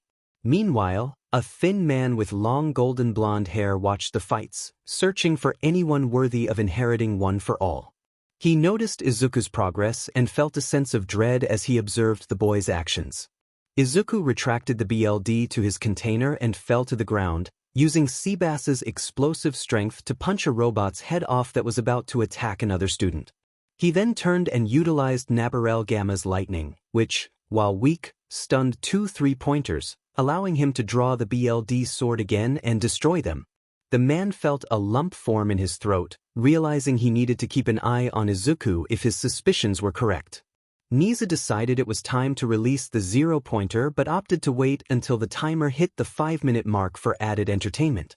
Back with Izuku, he had just destroyed another robot, bringing his score to 42 points. Through his mental connection with power, he saw that she had accumulated between 70 and 90 points, meeting 𝗍𝗬's expectations. Before returning to the fight, he noticed the pink-skinned girl destroying a 2-pointer with acid shot from her hands. She celebrated her success, unaware of the 1-pointer approaching from behind. Izuku sprinted forward, determined to help her. Izuku thought he wouldn't make it into UA when he suddenly destroyed a robot with his sword, landing gracefully on the ground. He turned to a shocked 𝗵𝗃 and expressed genuine concern for her well-being. For the first time in her life, 𝗵𝗃 felt her heart skip a beat, and her cheeks turned a soft lilac as a blush spread across her face. She thought to herself that being saved by such a charming hero was enough to make her blush, and she needed to turn things around. With a smirk, she decided to tease him, saying that being saved by a cutie like him made her feel better than okay, and perhaps she should give her hero a kiss as thanks. Izuku blushed at her words. Meanwhile, Himiko felt a twinge of jealousy as she observed Izuku from a distance, aware that some of his summons had feelings for him beyond that of a. At a nearby hospital, Tsunade was preparing for surgery when she felt a surge of emotions from Izuku. Her temper flared, and in her frustration, she snapped her scalpel in half, causing nearby nurses and doctors to shrink back in fear from the overwhelming aura of anger she radiated. At the mansion, the maids had mixed reactions to Izuku's situation. Some were happy he found someone special, while others felt jealous and wanted to go to UA to confront 𝗵𝗃. 𝗬𝗵𝗲 observed the dynamics and nodded in approval, believing his MSTR deserved a 𝗎𝗪𝗻, as someone as great as him should have won. Inko watched the unfolding events with amusement, thinking that as long as she got grandbabies, she would be happy. Izuku stuttered in embarrassment when 𝗵𝗃 leaned closer, teasing him about a woman wanting to kiss her savior. He felt overwhelmed by his emotions, but before 𝗵𝗃 could continue, they heard a rumbling sound and saw a massive robot rising from the ground, towering over the buildings. 𝗵𝗃 exclaimed in disbelief at the size of the robot, while Izuku remarked that this was merely an underestimation of what 𝗍𝗬 could unleash. The 0-pointer robot announced that lethal weapons were authorized, confirming Izuku's fears. Just as they were about to flee, Izuku heard a cry for help. He turned to see Ochako pinned beneath debris, struggling in pain. Ignoring 𝗵𝗃's calls, he rushed back to her side. Ochako, in despair, thought about how close she was to achieving her goals, but the image of Izuku saving her motivated her to keep trying. She attempted to move the rubble, but the effort caused her to feel faint. Suddenly, Izuku appeared before her, assessing the situation quickly. He used his explosive strength to lift the debris off her. Ochako, grateful and shocked, pulled herself free as soon as the pressure was lifted. Izuku helped her up, urging her to move quickly as they fled. The 0-pointer swung its arm, smashing into a building and causing it to collapse. Debris fell, knocking both Izuku and Ochako to the ground, scattering Izuku's sketchpad open to a page with a drawing of a fox. Izuku checked on Ochako, who confirmed she was okay, but his relief was short-lived as the ground began to crack beneath them. The 0-pointer loomed closer, and Izuku felt a surge of fear for Ochako's safety.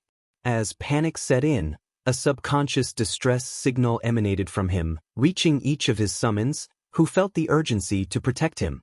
Power, one of the closest summons, immediately dashed toward Izuku's location. Izuku, determined to save 𝗧𝗵𝗲, crawled toward her, his hand brushing against the sketchpad. He glared at the zero pointer, knowing he had to defeat it. The drawing on the page began to glow red, and a name surged into his mind. With newfound power, he called out the name, his eyes glowing with intensity. Suddenly, a giant multi-eyed fox head emerged from the building beside the zero pointer, biting off the upper part of the robot's body in one swift motion. Onlookers were left in shock, especially 𝗧𝗵𝗲, who had never witnessed anything so incredible. The fox remarked on the taste of the robot before vanishing in a puff of smoke, leaving the zero pointer's upper body completely gone. As the dust settled, Izuku's eyes returned to normal, and he felt lightheaded. Before he could comprehend what had just happened, he collapsed, with someone calling out his name in alarm. Days passed since the entrance exam, and Izuku found himself trying to make sense of the chaotic events that had unfolded. No matter how much he thought about it, everything felt surreal. Why did he suddenly know the name of the summon, even though he had never summoned it before? Not only that, but how did it appear when he hadn't placed his hand on the drawing to call upon it? As he pondered this, he looked up at the mirror in his bathroom and froze at what he saw. His eyes began to glow red, spirals forming within them. He leaned closer, watching in shock as the spirals grew until both of his eyes were transformed, sending a wave of fear through him. Izuku closed his eyes and rubbed them, hoping to clear his vision or that he was simply tired. But when he opened them again, he found himself in a vast open world that stretched endlessly before him, filled with trees and fields as far as he could see. Looking up at the sky, his eyes widened further. Instead of a blue expanse, it was filled with countless closed doors, completely covering the heavens. He turned his head and noticed small orbs of light wandering around, some floating or flying in the sky.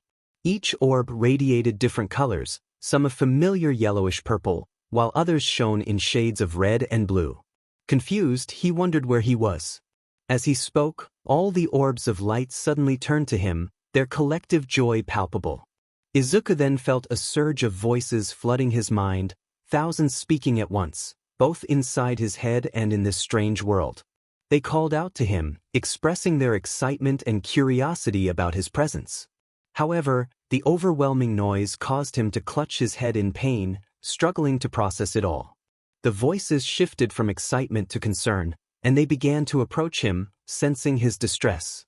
Suddenly, the ground cracked open, and the head of 𝗂𝗏 emerged, glaring at the gathering orbs. She commanded them to back off, explaining that he couldn't handle their overwhelming presence just yet. The orbs hesitated, whispering among themselves before slowly retreating, some offering apologies as they left. With the chaos subsiding, 𝗂𝗏 turned her attention back to her noticing he was starting to recover now that the other summons were no longer overwhelming him. She expressed her apologies for the situation, explaining that she had meant to arrive sooner. Izuku, regaining his composure, asked where they were. 𝗂𝗏 transformed into a smaller version of herself and perched on his shoulder, explaining that they were in his mind, or the summon world. He was shocked to learn that this was part of his mind, a realm where summons without forms resided. Curious about the doors in the sky, he inquired about their purpose. 𝗂𝗏 explained that each door allowed a summon to leave this place and enter his world, with each summon having its own designated door. Izuku marveled at the concept and asked why some orbs had different colors.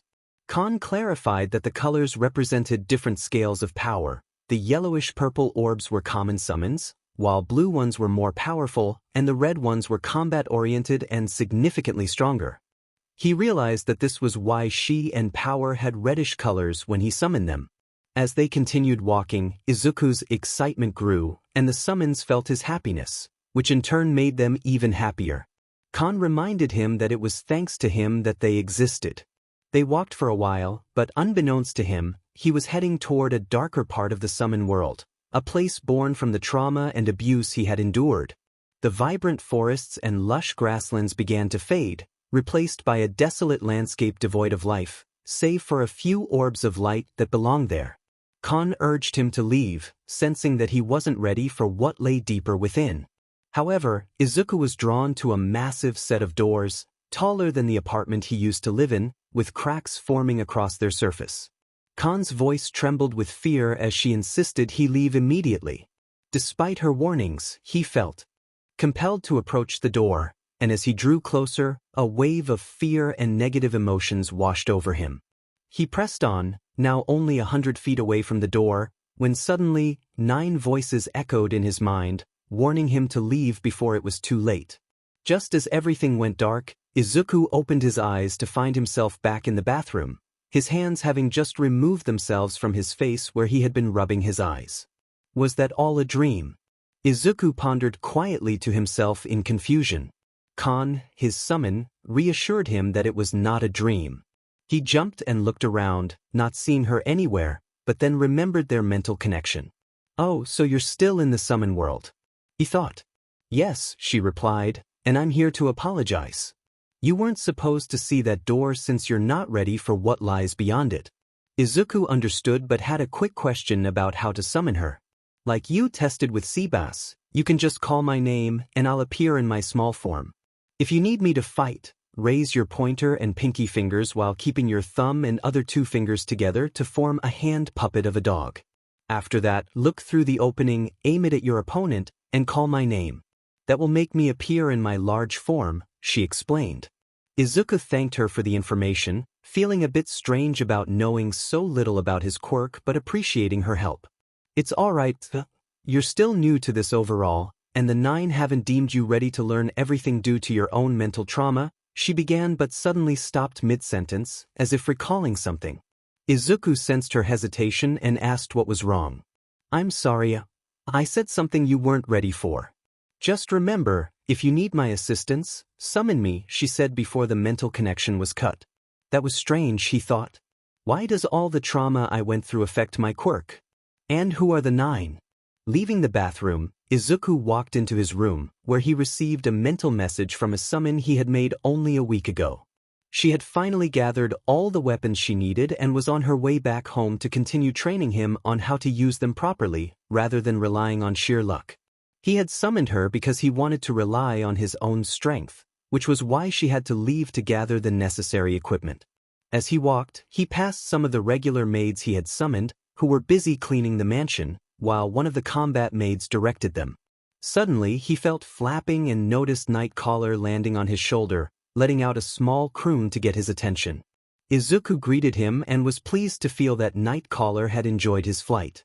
They headed downstairs together, and as he reached the bottom of the staircase, he froze at the sight of his guests. Mina and 𝗬𝗧𝗄 were looking around the mansion in amazement, especially 𝗬𝗧𝗄, who had never seen such a place before. Mina approached him with a large smile, asking how he was doing. Izuku felt a blush creep onto his cheeks as he noticed her outfit, which was a bit tight and accentuated her athletic figure.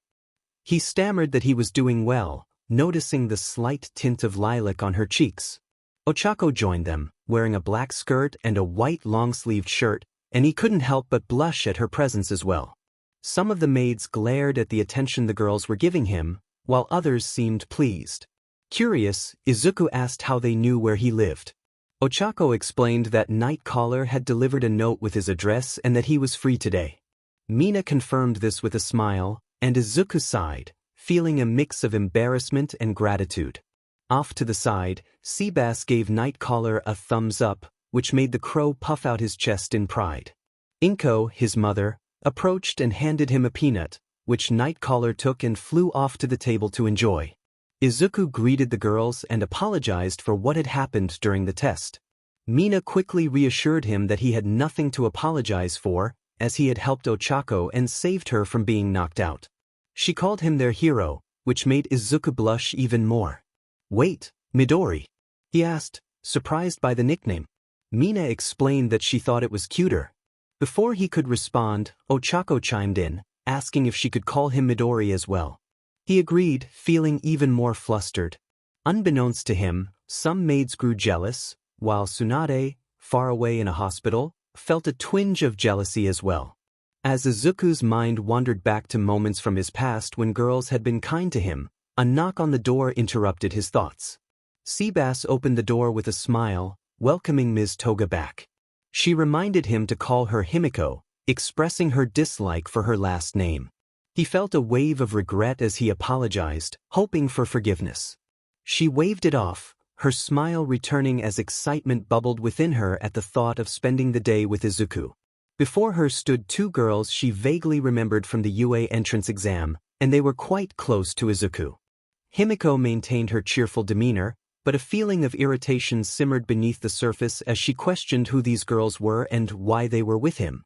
Izuku greeted her with a warm smile, and she approached him, bypassing the two girls to wrap her arms around him, playfully pushing his arm against her.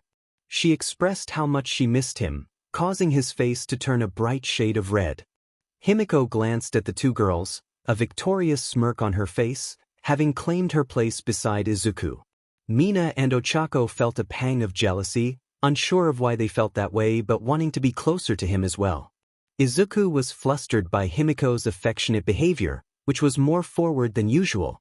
As he noticed the other girls whispering among themselves with strained expressions, memories he had tried to forget began to resurface.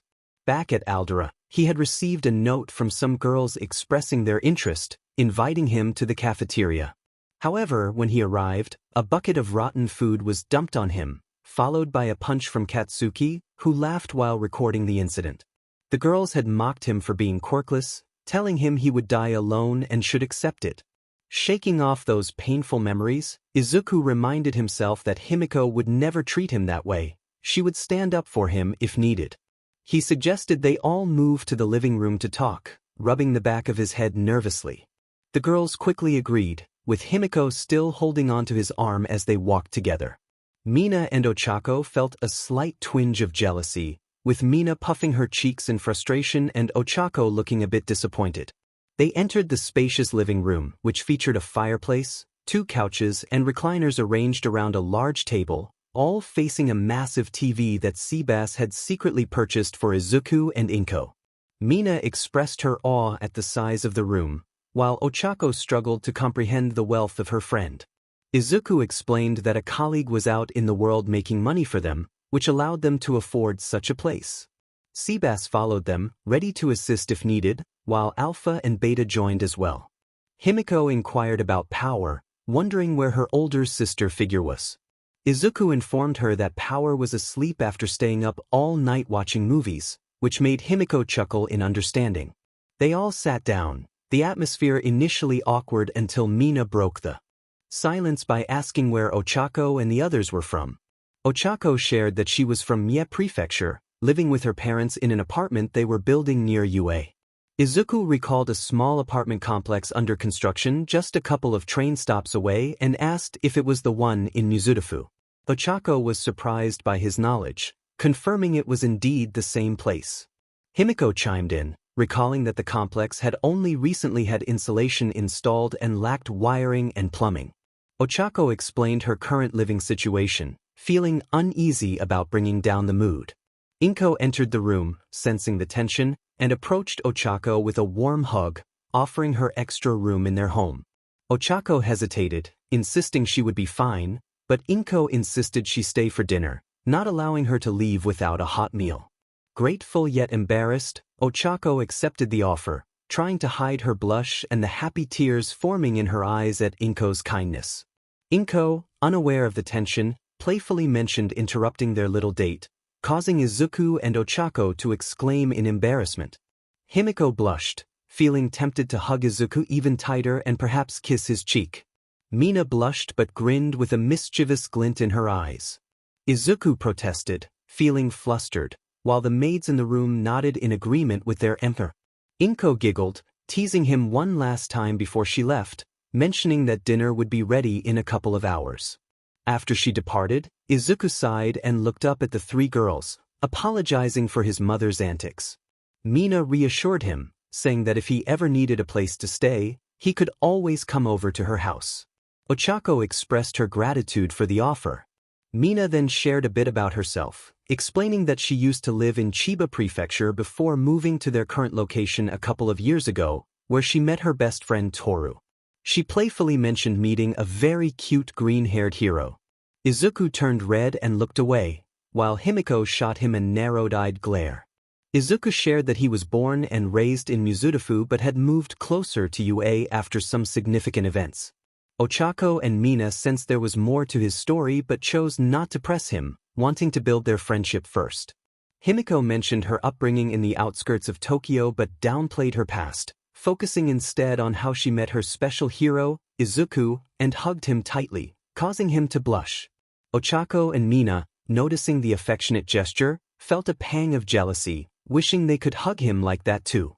They continued their conversation for the next hour or two, discussing dreams, goals, life, funny stories, and their hobbies.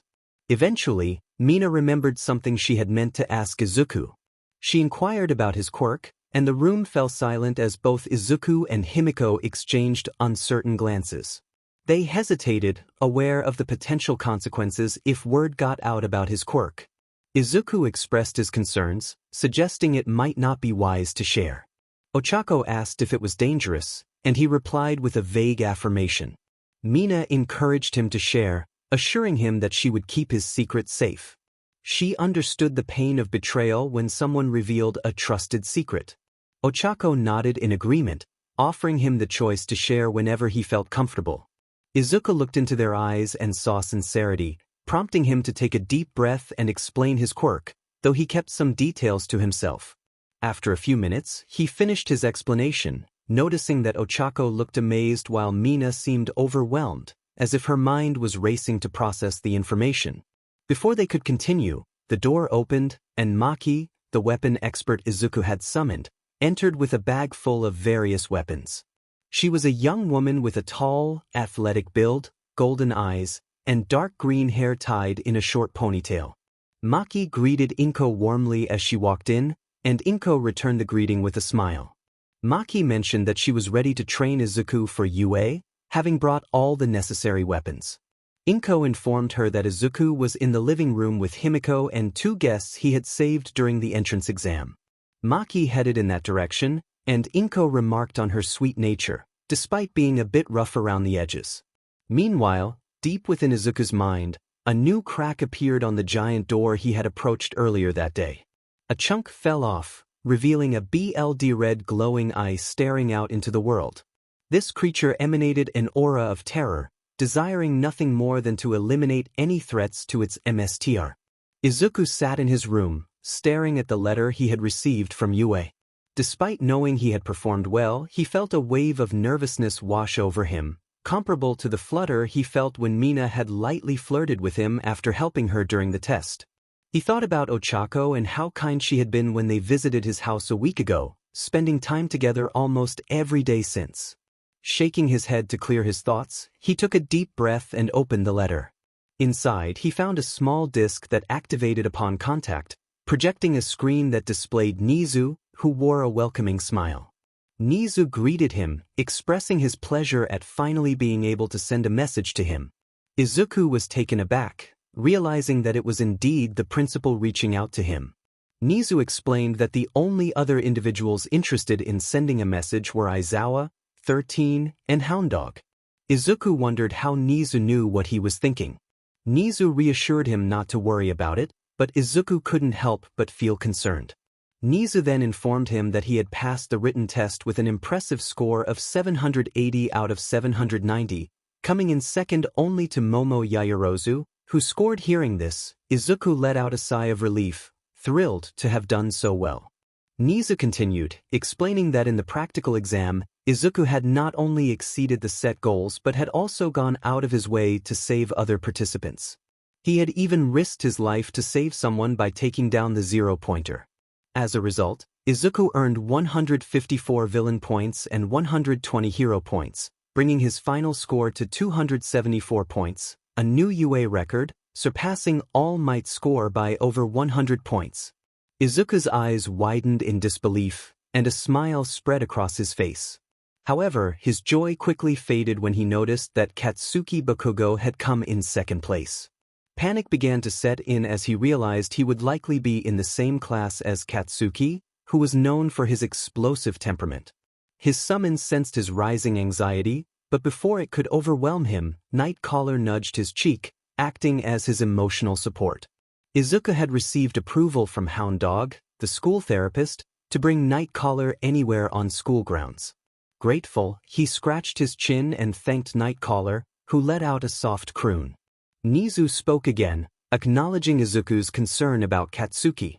He reassured Izuku that Katsuki would be closely monitored by the staff, including the Big Three, and that any misbehavior would result in immediate consequences. This eased Izuku's worries, knowing that the teachers would keep a watchful eye on Katsuki.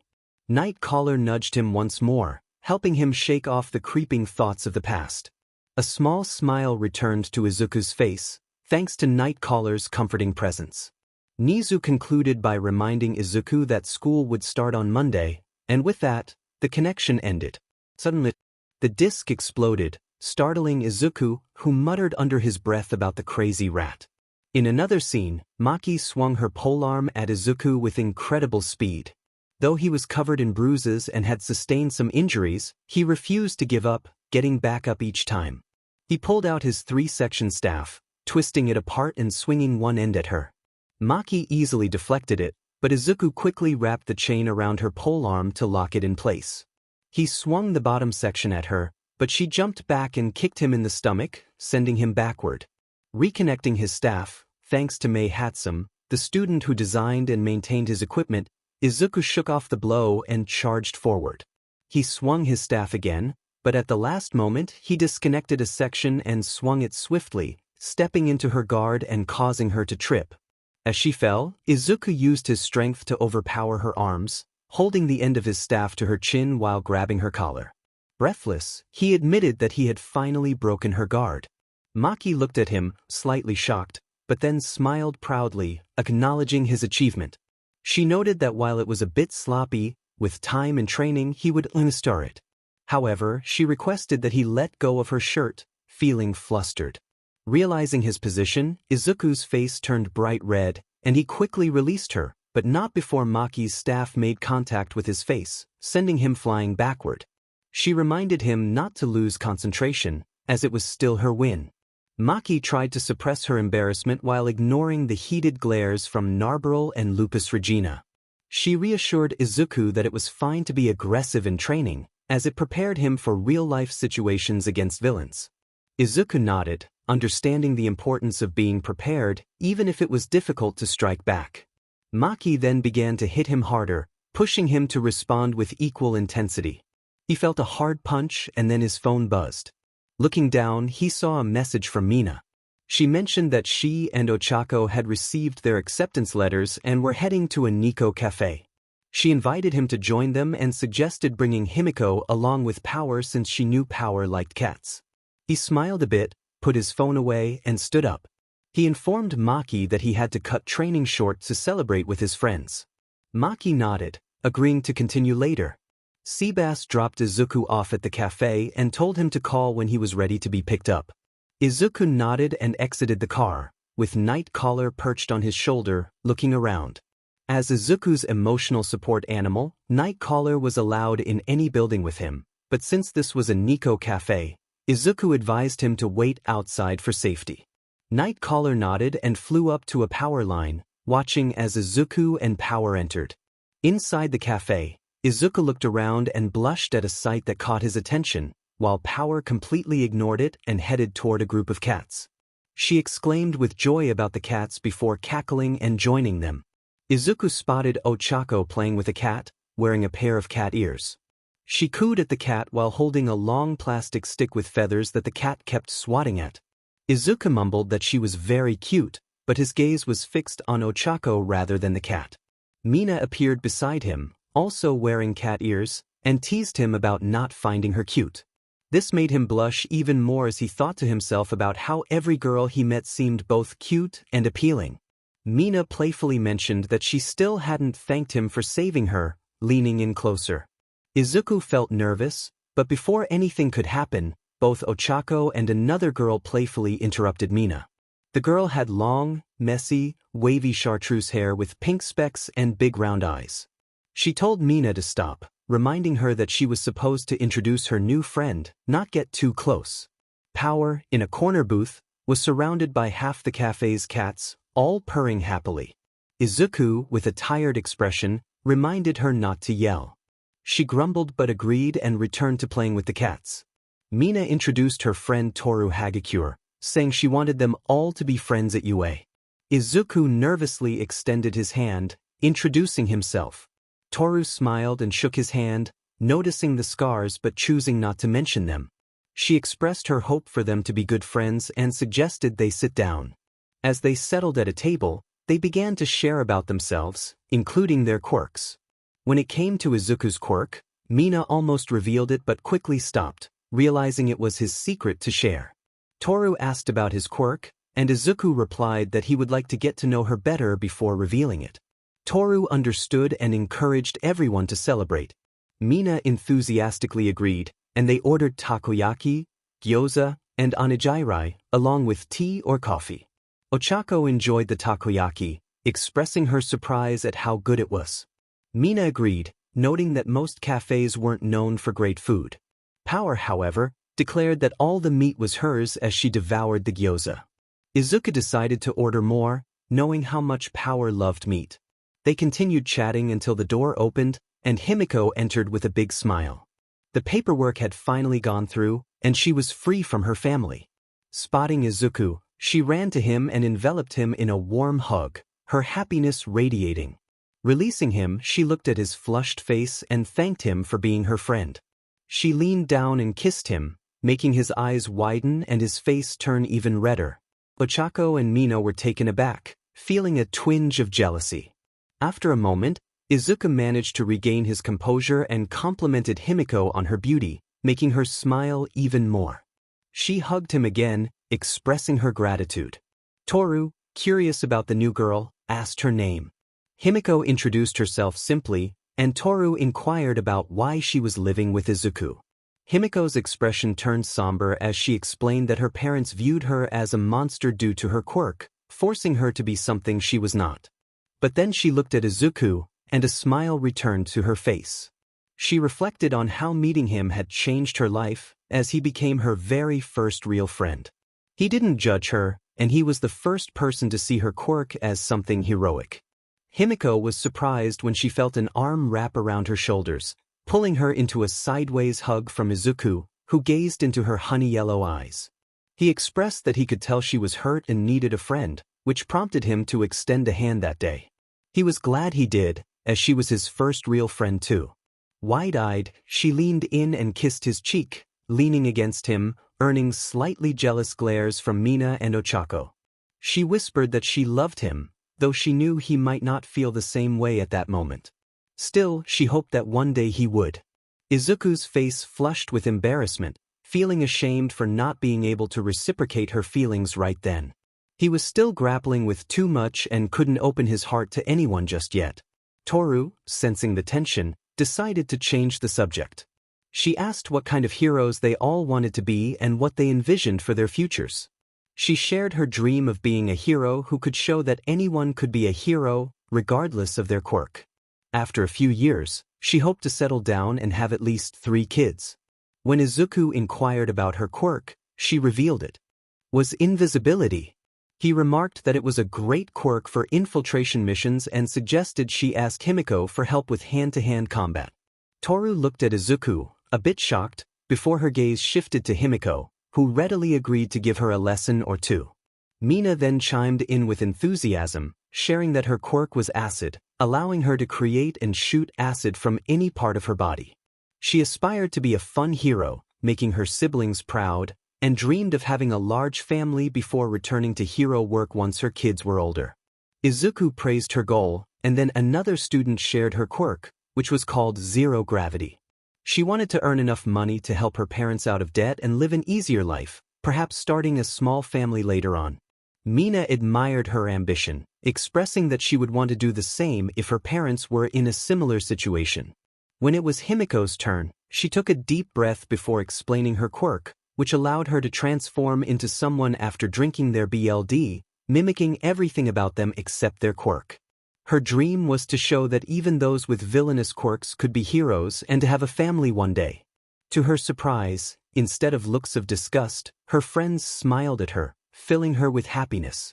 Izuku, feeling a bit hesitant, said he wasn't ready to share his quirk yet, But his dream was to be a beacon for everyone, someone everyone could rely on for rescue. Beyond that, he hadn't thought much further ahead. As the days passed, Izuku continued to train throughout the week while also spending time with his friends and other summons. It was a bit awkward at times, especially when the maids or Tsunade flirted with him after Himiko had kissed him and confessed her feelings.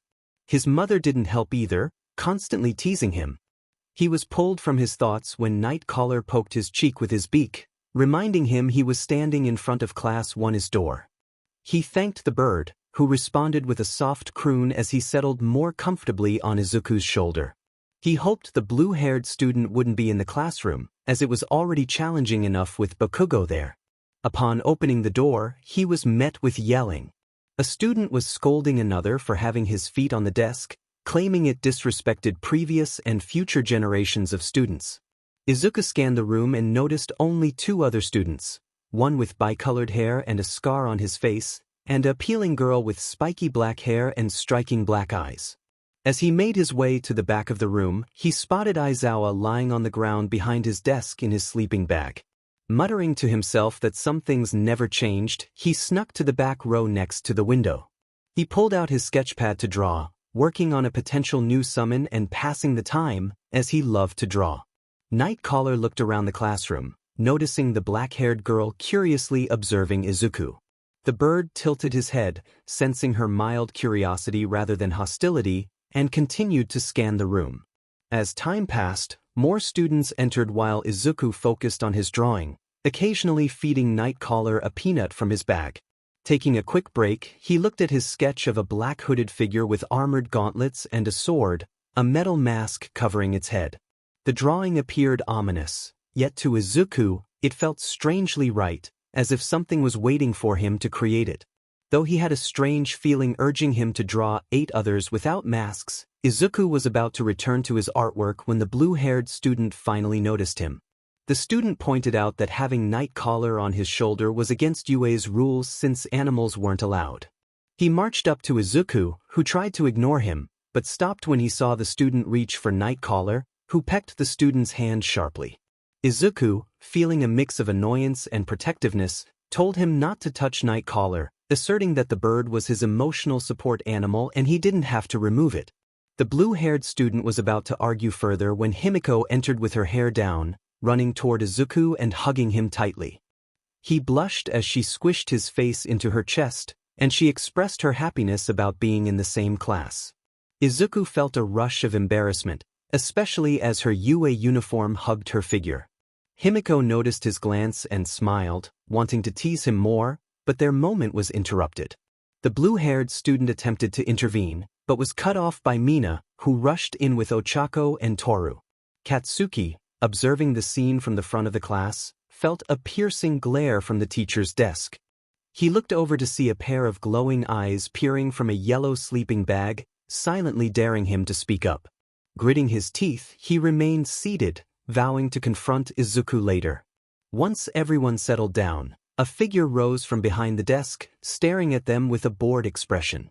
Aizawa noted that it took them 5 seconds to quiet down and only 4 of them had noticed him entering the room. He mentioned that Ida's concerns about the bird were valid, and asked Himiko to stop hugging Izuku so they could begin class. Pouting at the loss of her embrace, she returned to her desk beside Izuku, who was flanked by Ochako and Mina.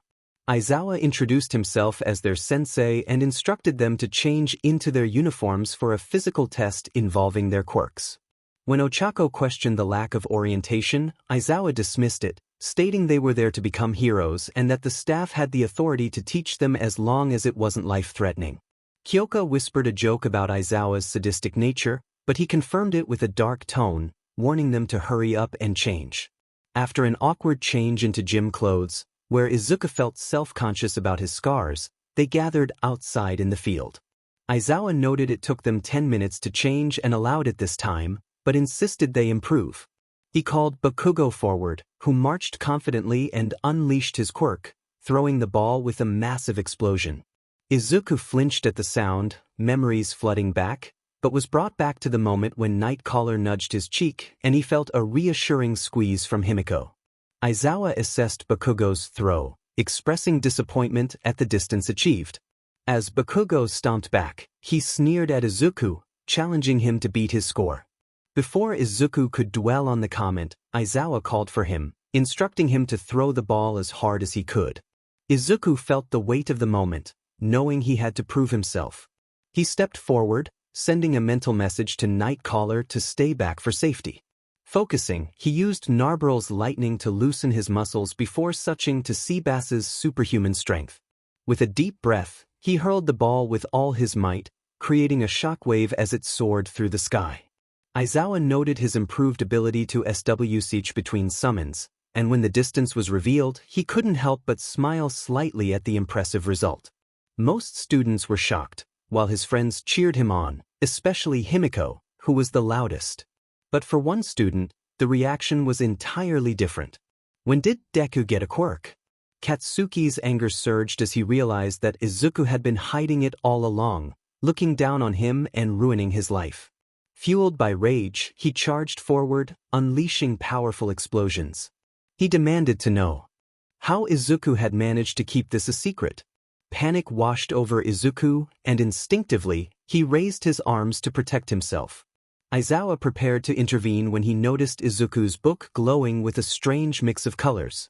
Suddenly, a black hooded figure emerged from the book, grabbing Katsuki's wrist and striking his shoulder with the pommel of a sword, causing Katsuki to fall to the ground in pain.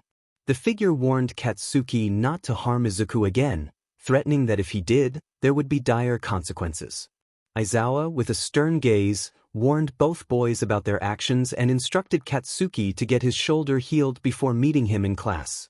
Katsuki gritted his teeth, forcing himself to stand and walk away, casting a glare filled with hatred at Izuku and the mysterious figure. Izuku expressed his gratitude to the figure, who reassured him that it was only doing its duty to protect him. The figure then vanished, leaving the others confused and wary of Izuku. 𝗵𝗃𝗄 excitedly approached Izuku, praising him for what had just happened. Aizawa decided to postpone the remaining tests until the next day, leaving the students to do as they pleased until then. Meanwhile, in 𝗍𝗫𝗄's office, he and All Might observed the events unfold on a monitor. All Might felt a sense of unease, realizing that Izuku possessed multiple quirks. He suggested that they investigate further, but 𝗍𝗫𝗄 reminded him not to jump to conclusions and to focus on his own preparations for class. Back in the summoning world, the new summon stared at a large gate, feeling dread as a crack appeared, revealing a glowing red eye. It yearned to protect its MSTR from harm. The next day at UA, Aizawa explained that the students would be assigned support corps students to assist them with their costumes and gear. Izuku felt a mix of excitement and nervousness as he walked to meet his support corps student, myheroacademia. Encouraged by his friends, he felt a small smile form before remembering the previous day's events.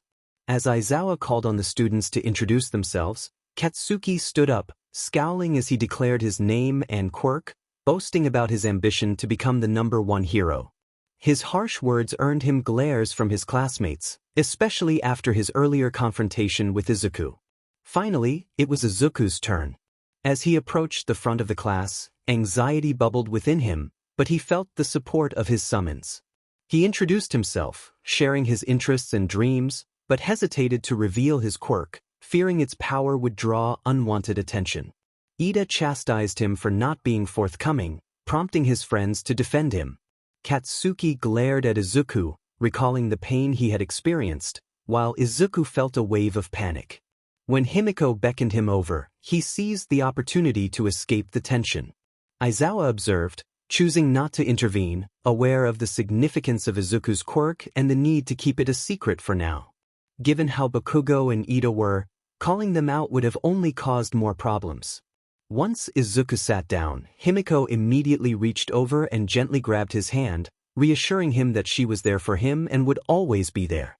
Izuku smiled lightly and squeezed her hand back, showing his appreciation. When she looked up and saw his faint smile and lightly flushed cheeks, her heart fluttered.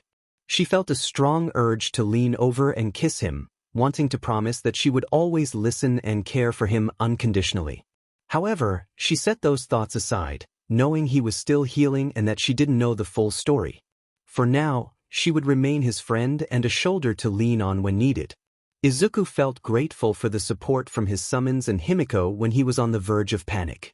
He was pulled from his thoughts when he realized he was in front of the door he needed to knock on. As he raised his arm to knock, an explosion suddenly ripped the door off its hinges, and he fell to the ground, a warm body landing on top of him. Slowly opening his eyes, he was met with pink dreadlocks and yellow cross-haired eyes, along with a hand resting on him. The girl introduced herself as myheroacademia, completely unbothered by their close proximity. Blushing, Izuku stammered that he was there to see her about his costume. May's eyes lit up at that, and she excitedly informed him that she had been working on it and had made some upgrades. As she stood up and walked back into the room, Izuku followed, curious about the changes. She explained that she had filled the armor with non-Newtonian fluid to absorb impacts, used Kevlar for the leather armor, and added small metal plates for better protection. She also mentioned that the outfit was now more resistant to fire, though not fireproof. Izuku was pleasantly surprised and smiled, appreciating the improvements. May continued to explain the features, including a hardened case for his phone and sketch pad on one hip, capture equipment on the other, and a case for basic medical supplies on his lower back. Feeling a bit embarrassed, Izuku thanked her, and she presented the costume to him. He admired the design, impressed by how much better it looked than he had imagined. May, excited about her work, suggested they try it on right away. As she approached him to help with the shirt, she froze upon seeing old scars on his stomach. Before she could react, Izuku quickly pulled his shirt down and stepped back, leaning against the wall as memories flooded back. 𝗵𝗃𝗄𝗁 sensed his distress and rushed to comfort him. Meanwhile, at UA, Power and Maki were discussing testing procedures when they felt Izuku's anxiety spike. They immediately excused themselves to check on him. Back with Izuku, he focused on calming himself with controlled breathing, while 𝗵𝗃𝗄𝗁 continued to provide support. May, realizing the impact of her actions, felt a wave of guilt. She approached him slowly, sitting down and gently touching his shoulder to get his attention. Taking a deep breath, she apologized for her excitement and acknowledged that it might have made him uncomfortable. This acknowledgement helped Izuku begin to calm down, and after a moment, he managed to reassure her that it was okay and expressed his own regret for her having to see him like that. May insisted it was her fault and promised not to act that way again if he would still have her as his supporter. Izuku smiled faintly and nodded, expressing his appreciation for her work on the costume.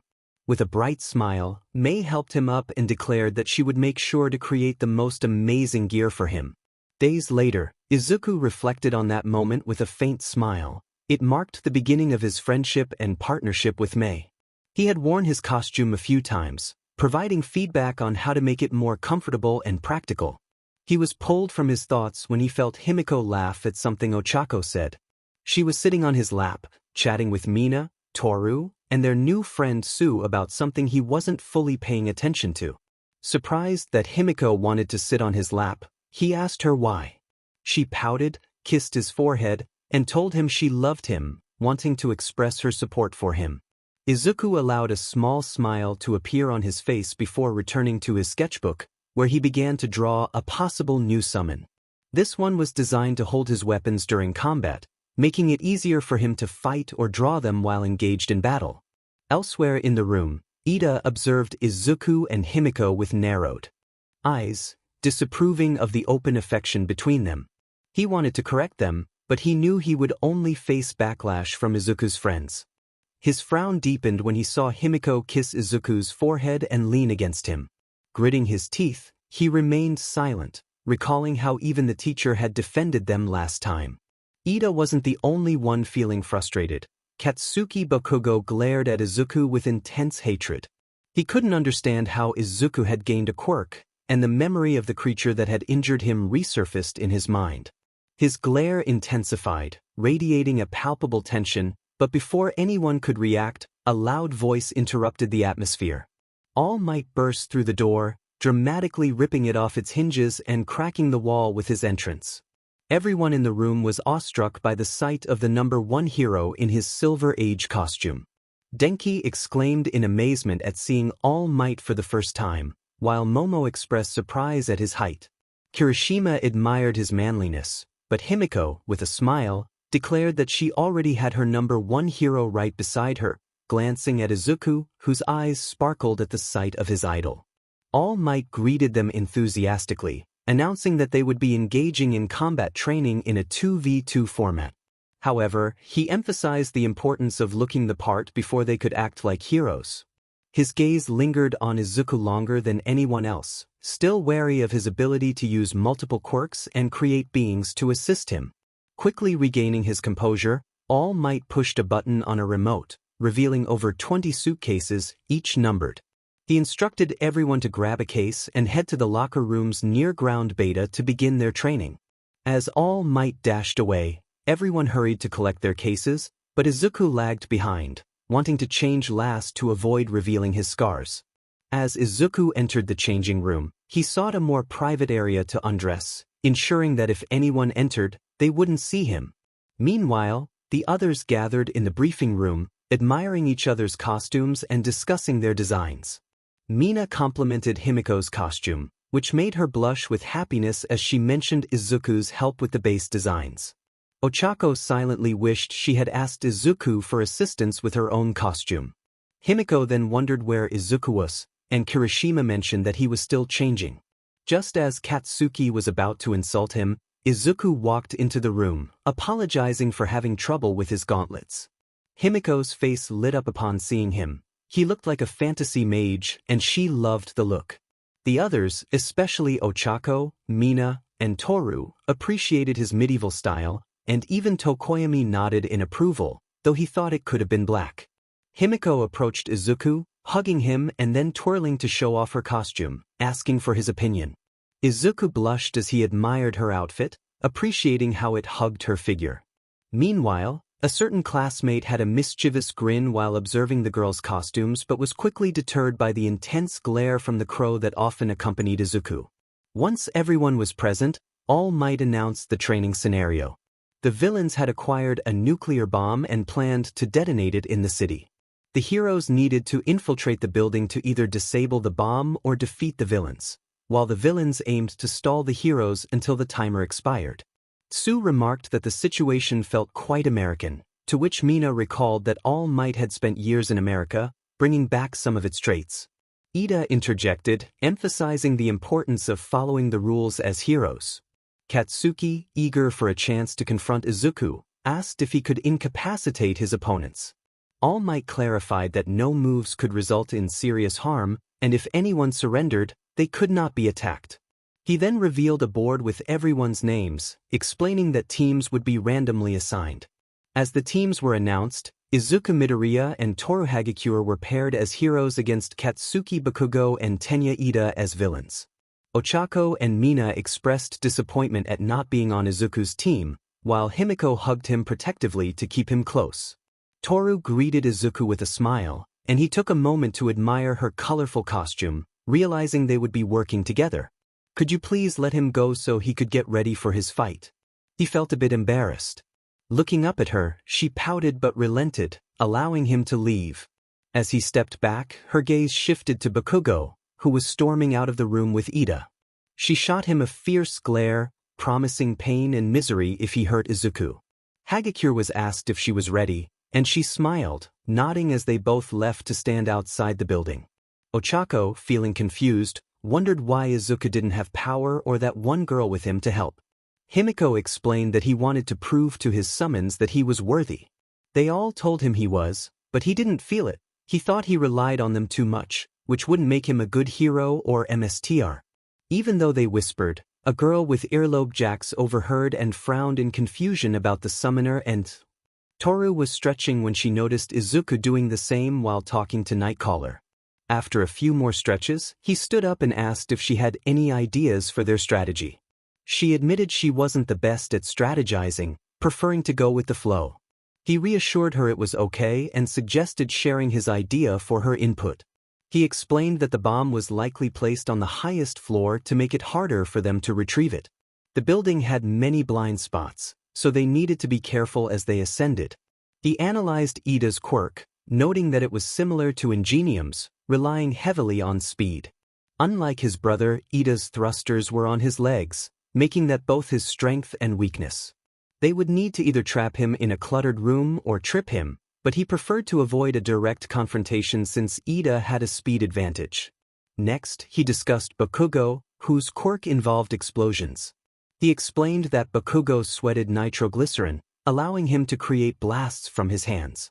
Izuku intended to face 𝗵𝗃𝗄𝗁 himself, knowing how his quirk worked, but warned Toru to be cautious, as 𝗵𝗃𝗄𝗁 wouldn't hesitate to hurt her. In the monitor room, Himiko, Ochako, and Mino were pouting, with Himiko's frustration evident. Suddenly, All Might shouted for the match to begin. Nightcaller took off as Izuku instructed Toru to go further up the stairs to find the bomb while he faced 𝗵𝗃𝗄𝗁.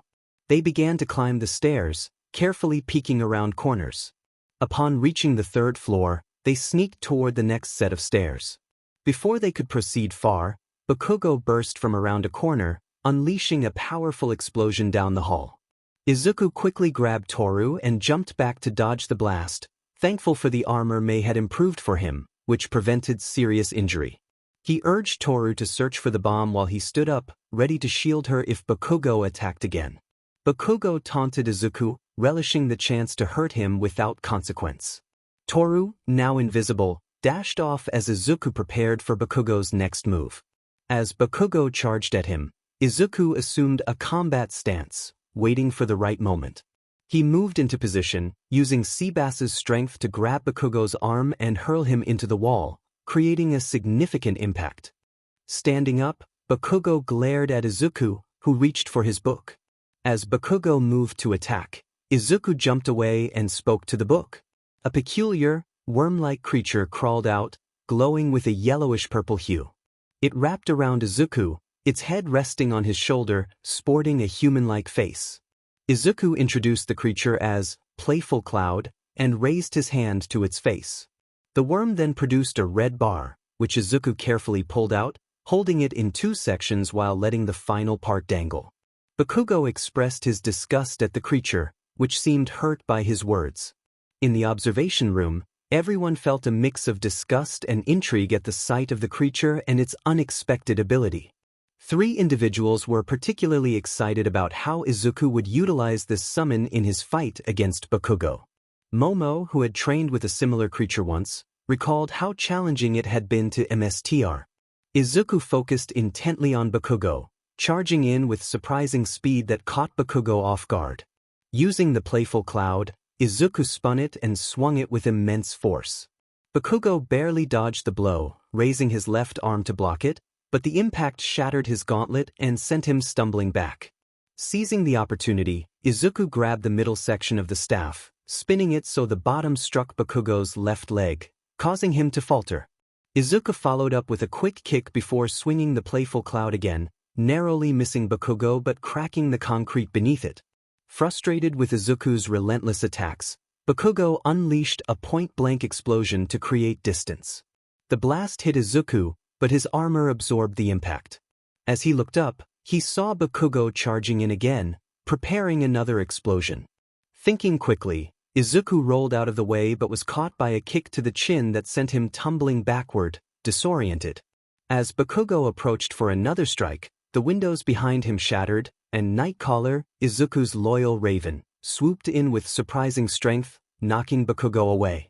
Nightcaller then landed on Izuku's shoulder and transformed into a coat-like form, enveloping Izuku and allowing him to levitate slightly off the ground. Izuku swung the Playful Cloud again, landing a hit but at the cost of an explosion hitting his armored chest, propelling him through the wall and into the hallway. He quickly regained his footing and flew back, switching from 𝗬𝗵𝗲𝗃's strength to 𝗵𝗲𝗄𝗁's lightning. 𝗵𝗃𝗄𝗁 burst out of the room, only to be met with Izuku's Playful Cloud, now charged with electricity, smashing into his head and leaving him dizzy.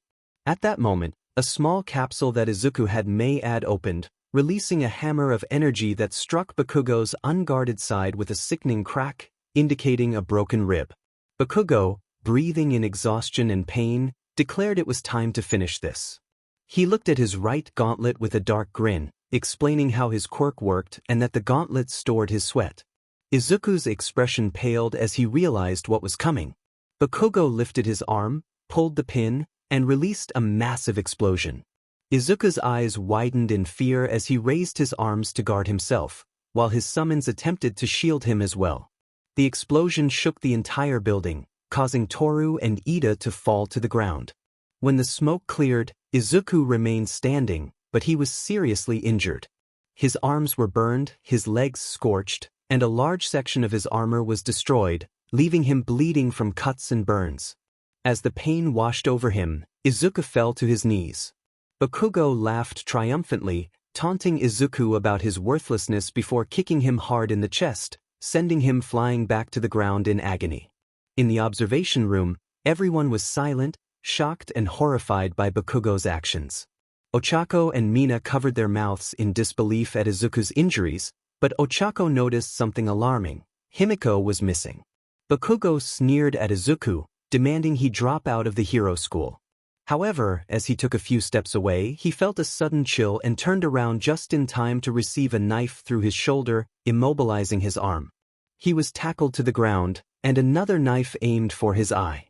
Above him was an enraged Himiko, seeking revenge for what he had done to Izuku. Himiko's anger boiled over as she confronted Bakugo about the trauma he had caused Izuku. Bakugo, defiant, dismissed her threats, insisting he had put Izuku in his place. But as she pressed the blade closer to his head, Bakugo felt a surge of fear. She was serious about hurting him. Izuku, leaning against the wall with capture tape binding him, called out to Himiko, snapping her out of her rage. Before she could react further, a large hand stopped her, and capture tape wrapped around her as well. All Might's voice cut through the tension, declaring that training was over and ordering them all to the nurse's office while he spoke to Mr. Aizawa. Bakugo, confused, suddenly felt liquid dripping onto his shoulder. Looking up, he was met with the terrifying sight of a massive fox head looming above him, ready to strike. He tried to calm the creature, aware that it was linked to Izuku, and sensed the tension in the air after everything that had just transpired. They wanted to confront Bakugo. Izuku and Bakugo were both taken to the medical wing for healing, but Recovery Girl immediately placed them in separate rooms, aware of Izuku's past. She had just begun to heal Izuku when the door burst open, revealing Tsunade, who had a determined look in her eyes. She demanded to know where her 𝗵𝗃 was, and upon seeing Izuku lying in the bed with new burns on his arms, stomach, and legs, her expression shifted to one of concern. The injuries were severe, particularly the shrapnel wounds on his stomach and side. Tsunade insisted she would take care of him from there, acknowledging Recovery Girl's expertise but expressing her need to handle the situation personally. Recovery Girl understood and agreed, though she expressed her reluctance to heal Bakugo due to her personal feelings. Tsunade looked down at Izuku, her heart heavy with sadness at his injuries. Shaking off her emotions, she began to heal him while the other summons he had called upon were heading to Nizu's office, except for Power, Maki, and Lupus Regina, who stood guard outside the door. Anyone who wished to harm their 𝗵𝗃𝗲 would have to get past them. In the office, Aizawa was firmly stating that no one would be expelled. He glared at All Might, who was advocating for stricter measures against Izuku and Toga. All Might expressed concern over Izuku's unusual quirk, which allowed him to use other powers and even create beings. He argued that Izuku needed closer supervision, especially considering Toga's violent tendencies. Aizawa countered, explaining that Toga's attachment to Izuku was rooted in her traumatic past, and he was crucial for her stability. Nizu intervened, asserting that Izuku had done nothing wrong and instructed Aizawa to bring Bakugo to him once he was healed. He warned that Bakugo's behavior during training had crossed a line, and if it happened again, he would face serious consequences. All Might, confused, asked for clarification on Bakugo's actions that warranted such a response. Before they could continue, a knock on the door interrupted them. Nizu pressed a button on his desk, and the door swung open to reveal 𝗬𝗲 and several other summons, primarily Izuku's battle maids, with Khan appearing as a small fox head on the table. 𝗬𝗲 walked past the heroes, his gaze lingering on All Might, who felt a chill at the butler's intense stare.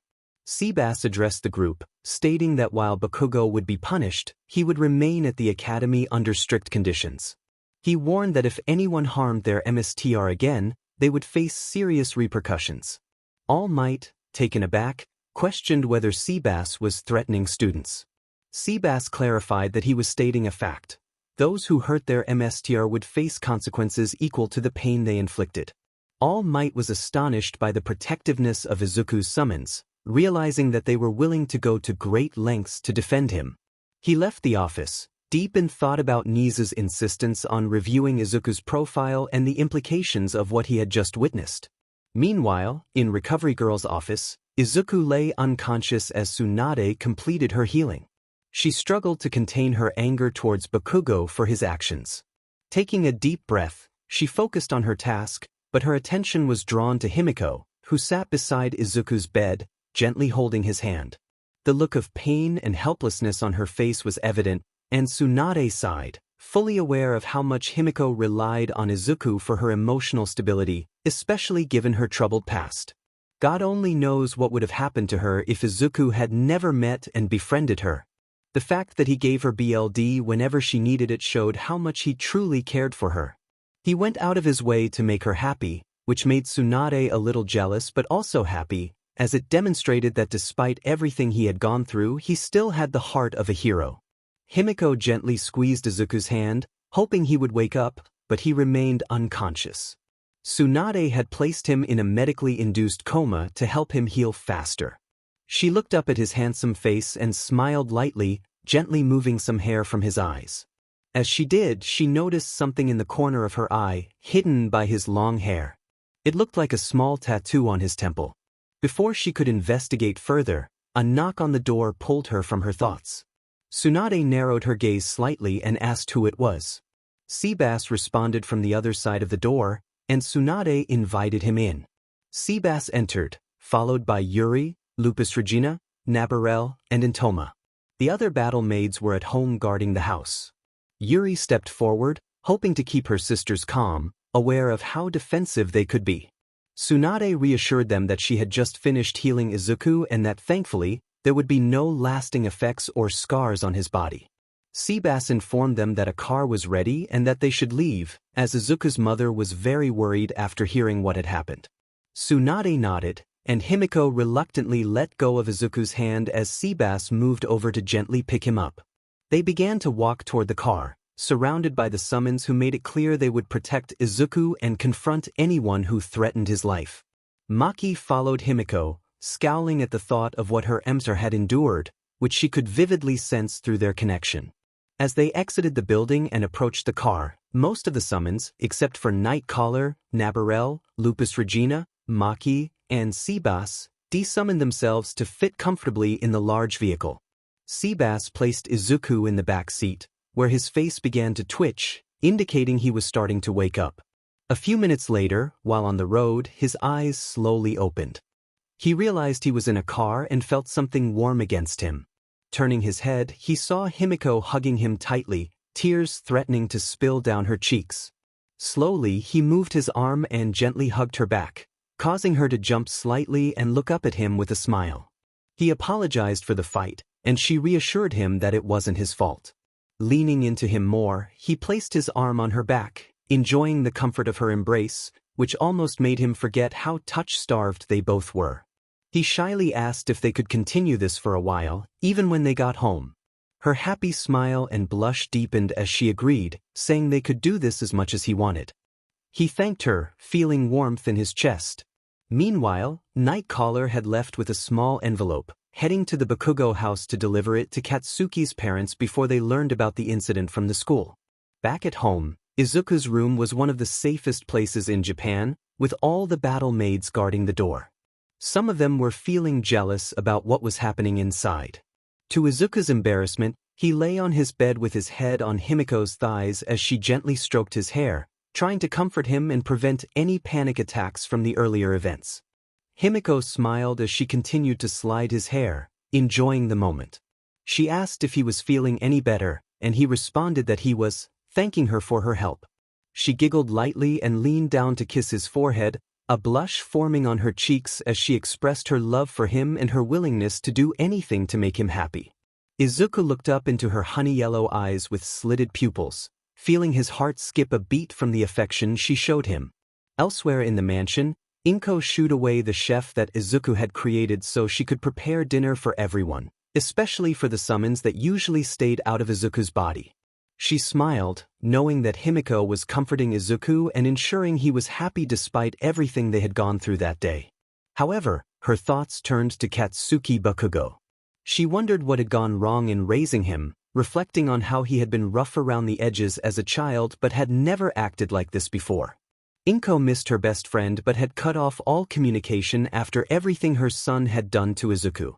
She sighed as she continued to cook the stew, silently hoping things would improve for Izuku soon. Meanwhile, in Izuku's summon world, a large gate had even more cracks than before. The Nazgul were doing everything they could to hold back the monsters behind the gate, but nothing seemed to work.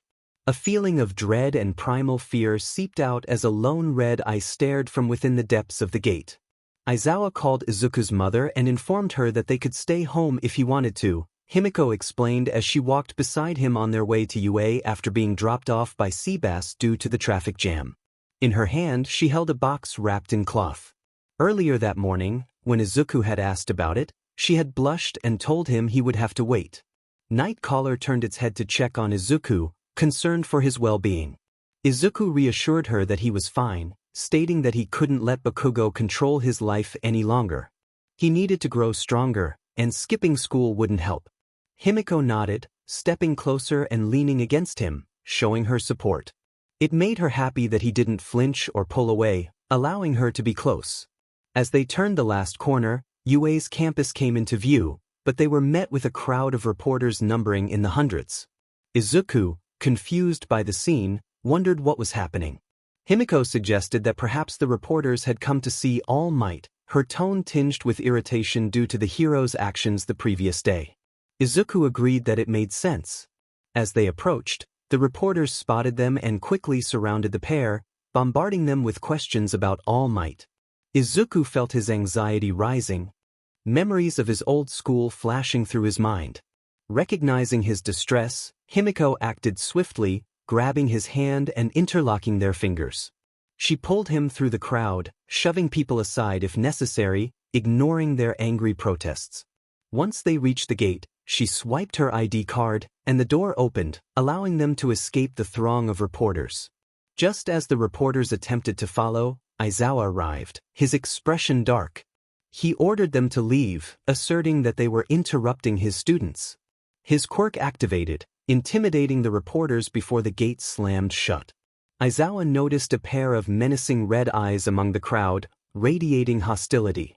He made a mental note to inform Nizu about increasing security. Turning back, he saw 𝗵𝗃𝗲 and 𝗧𝗵𝗃𝗧 trying to calm Izuku, who was still anxious from being surrounded. Aizawa approached and asked if Izuku was feeling better. Izuku replied that he just needed a moment, as he wasn't used to being in such a crowd. Aizawa acknowledged this, unsure of how to proceed. After a minute, Izuku managed to calm down enough for him and 𝗵𝗃𝗲 to walk to class, with Aizawa following a few steps behind to give them space. 𝗵𝗃𝗲 gently asked if he was sure he was okay, to which Izuku assured her with a small smile that he was fine. She insisted that she was there if he needed to talk. Izuku nodded, and they soon arrived at the Class 1A door. Upon entering, he noticed that most of the class was already seated or chatting. Bakugo stood out, wearing his quirk suppressant bracelet and glaring out the window, ignoring everyone else. As Izuku and 𝗵𝗃𝗲 took their seats, the class turned their attention to Aizawa, who regarded them with his usual blank expression. He informed them that he would go over what happened the previous day, after which they would have the rest of the hour to themselves.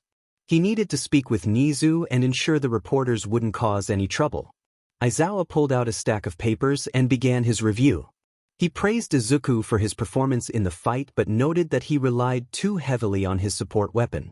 He advised Izuku to ensure he used his quirk to its full potential and to always have backup plans. Next, he addressed 𝗬𝗪𝗪, commending her for sneaking up to the bomb but pointing out that she hadn't anticipated the broken glass on the floor, which Iida had prepared for. He suggested she request a support item that would allow her to fight from a distance. 𝗬𝗪𝗪 acknowledged this, admitting she had been unprepared. Aizawa then turned to Iida, stating that while his strategy was good, it was only effective against 𝗬𝗪𝗪. He cautioned Ida not to rely solely on textbook strategies and to think creatively. Ida nodded, feeling frustrated as he had studied the hero strategy book thoroughly. Finally, Izuku addressed Bakugo, his tone making Bakugo flinch slightly. He reprimanded Bakugo for being reckless and using excessive force during the fight, which could have seriously injured Izuku. Izuku informed him that his gauntlets would be confiscated and that he would face severe consequences, including his parents being notified of his actions. Bakugo gritted his teeth in frustration, feeling that he was meant to be the next #1 hero and resenting the situation. Izuku then turned his attention to Himiko, who still hadn't chosen a new last name and disliked being referred to by her old one. While what she did was wrong, given that she tried to seriously hurt Bakugo, it was clear that it was to protect Midoriya. Izuku advised her to learn to think more rationally and not let her emotions control her. She acknowledged his words. Izuku then informed the class that since they missed the training exercise due to the incident, they would all participate in it later that week.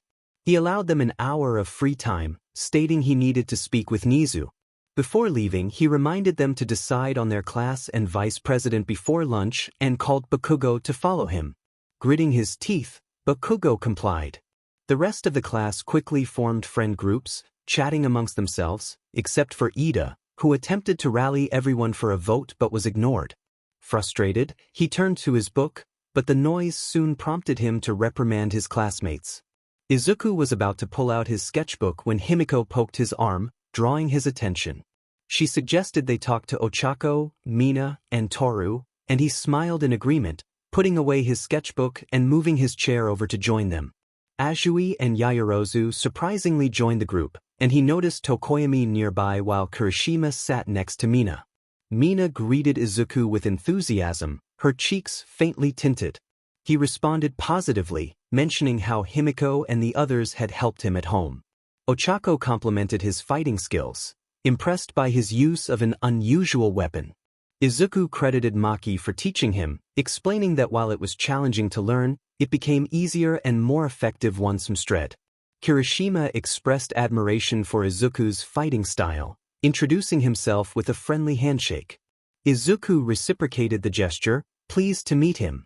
Toru, looking down, apologized for not being very helpful during the test. Izuku reassured her that she had been helpful by keeping Ida occupied, expressing gratitude for her support. Toru shyly played with her hair in response. Kyoka chimed in, admitting her favorite part of the fight was when Izuku overcame Bakugo. Izuku glanced at her, noting her smirk as she introduced herself with a casual wave. Suddenly, he felt a gaze upon him and turned to see Momo, who had been staring. She blinked in surprise, apologizing for her behavior and explaining that she had been lost in thought about his fight. Izuku reassured her it was fine and asked if she needed something. Momo expressed curiosity about how he learned to use his weapons so skillfully, sharing her struggles with her own training. Izuku described his strict but effective teacher, mentioning the name of his weapon, which he called Playful Cloud. Momo was impressed, noting that he nearly matched her score on the written exam. Feeling a bit nervous, Izuku spotted a folded chessboard and invited Momo to play a game. Her eyes lit up with interest, and she accepted, excited to play after a long time. As they set up the pieces, Himiko sat nearby, feeling a mix of happiness and jealousy about Izuku making new friends, especially female ones.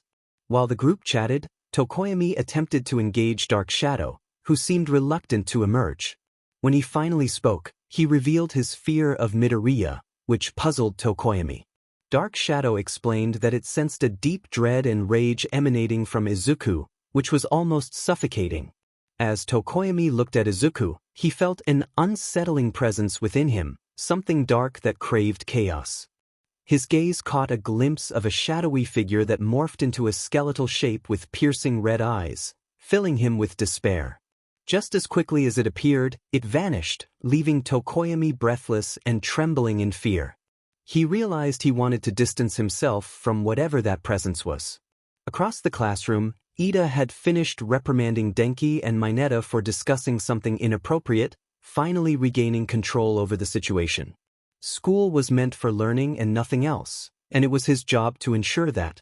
His gaze shifted to Izuku and 𝗵𝗃𝗄, narrowing in frustration. He couldn't comprehend why they weren't punished for their blatant rule-breaking, while only Bakugo faced consequences. Gritting his teeth, he returned to his book, silently devising plans to get the two troublemakers expelled, especially since 𝗵𝗃𝗄's affectionate behavior towards Izuku tarnished UA's reputation as the school of heroes. Shigaraki stood among the crowd near the gate, slowly inching closer while being careful not to attract attention. As he moved, he recalled his conversation with his MSTR. All for One had instructed him to attack UA by destroying the gate, creating an opening for Kurogiri to steal the class schedules. He also needed to find information about a student named Izuku Midoriya, whose quirk was said to be unusual. Shigaraki narrowed his eyes as someone bumped into him, but he continued to sneak forward, getting closer to his target. Time flew by, and before they knew it, it was almost lunchtime. The teachers were preoccupied with a meeting, leaving classes 1A and 1B with nearly 2 free hours. Izuku and Momo had been at a standstill in their game for the last 30 minutes, unable to move a piece without losing it. With only 4 pieces left on the board, 2 for Izuku and 2 for Momo, neither wanted to yield. However, glancing at the time, they knew they had to make a decision. Momo suggested calling it a draw, and Izuku agreed, all while ignoring the jealous glares from 𝗵𝗃𝗄, Ochako, Mina, and a little from Toru. Kyoka remarked on how they managed to make the match both long and interesting yet somehow boring at the same time. Momo then turned to Izuku, asking if she could visit his home for additional training in close combat. She explained that her current instructors had to go easy on her due to her father's restrictions, feeling a bit embarrassed by the request. Izuku hesitated, glancing at 𝗵𝗃𝗄, who smiled and gave him a thumbs up. However, when he looked away, he felt a strange chill, as if a shadow loomed behind 𝗵𝗃𝗄. Ida suddenly called for everyone's attention, announcing the need to elect a class president and vice president. He recommended a democratic vote, and the class agreed, opting for a straightforward voting process. After a brief tally, Izuku received 8 votes, while Momo garnered 4. His jaw dropped in surprise, and his thoughts were interrupted by 𝗵𝗃𝗄's mischievous grin as she waved at him. Reluctantly, Izuku decided to pass his position to Momo, believing she would make a better president. Momo, surprised but pleased, agreed to take the role as long as Izuku would be her vice president. Meanwhile, Bakugo seethed with anger, glaring at the staff and his parents. Nizu informed him that he would now be required to live on campus and would be scritted to classes by staff or third-year students. Bakugo's frustration boiled over as he learned that his parents were divorcing and disowning him, no longer recognizing him as their son. The realization of the pain he had caused them weighed heavily on him, and he shouted in disbelief, insisting he had done nothing wrong. His mother, tears in her eyes, expressed her heartbreak, telling him that he had pushed them to this point. She left, struggling to hold back her emotions. In the cafeteria, everyone lined up for food, except for Izuku and 𝗵𝗃𝗄, who insisted they sit first. Izuku asked what she wanted to show him, and with a nervous smile, 𝗵𝗃𝗄 revealed 2 small wooden boxes. She handed one to Izuku and opened the other, showing him a lunchbox she had made with Inko's guidance. Blushing with embarrassment, she hoped he would like it. Izuku's eyes widened in surprise at the meal before him. It looked to be on par with bento meals that could feed a family of 3. Izuku marveled at the sight of the food, unable to believe his eyes. 𝗵𝗃𝗄, blushing, looked away as her heart swelled with emotion, recalling Inko's words about how a good meal could win a man's heart. Inko had guided her through the cooking process, emphasizing the importance of food in forming connections. 𝗵𝗃𝗄 encouraged Izuku to try the meal, her cheeks reddening with anticipation. Izuku nodded and put his hands together in gratitude before picking up a piece of tempura shrimp with his chopsticks. After tasting it, his eyes widened in surprise, and he looked at her, noting her nervous expression. He exclaimed that it was truly delicious, comparable to his mother's home-cooked meals. 𝗵𝗃𝗄 beamed at his compliment, feeling a rush of happiness as she began to eat her own meal, thrilled that Izuku appreciated her cooking. She offered to make him more for lunch, her eagerness evident. Though Izuku hesitated, not wanting to impose, 𝗵𝗃𝗄 insisted that it brought her joy to cook for him. As they continued their meal, Others joined them at the large table: Mina, Ochako, Toru, Momo, Kyoka, Kirishima, Tokoyami, and Tsu. Mina was astonished by the quality of Izuku's food and asked where he had gotten it.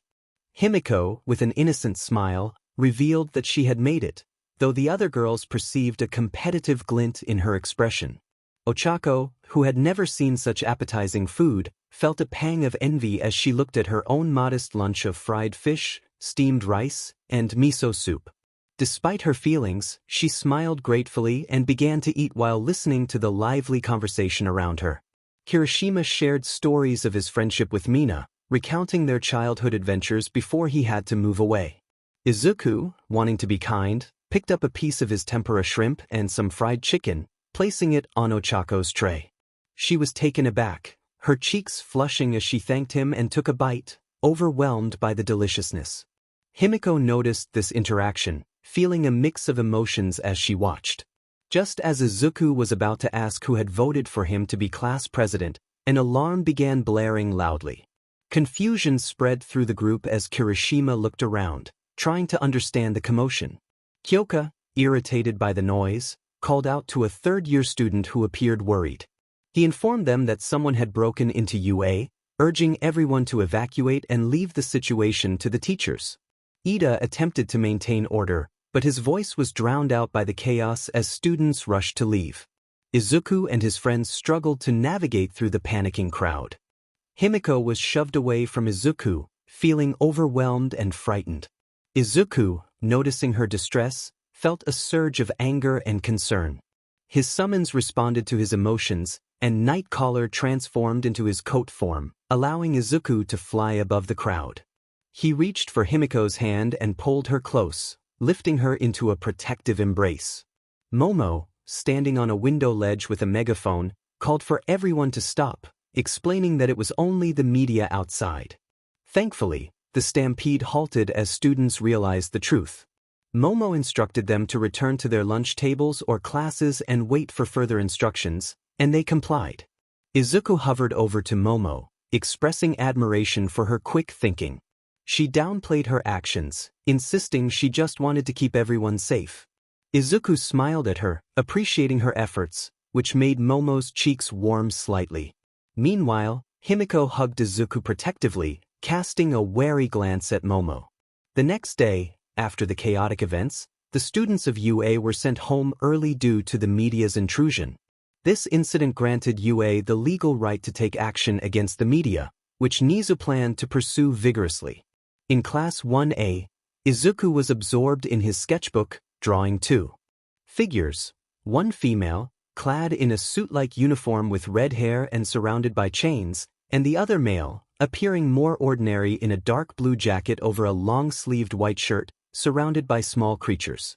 His uniform breathes matched his jacket and only reached his ankles, with the bottom part being baggier. Izuku would have continued drawing, but he was pulled out of his creative zone when a certain blonde-haired vampire sitting in his lap nuzzled closer to him, her long hair brushing against his face. He decided to set his drawing aside for now and spend time with his new friends. Across the room, two students glared at Izuku with annoyance and anger, while another looked at him with absolute hatred. Ida couldn't stand the sight of Himiko sitting on Izuku's lap, being all cuddly and touchy in school. Katsuki, on the other hand, glared at Izuku and Himiko for what they had done to him.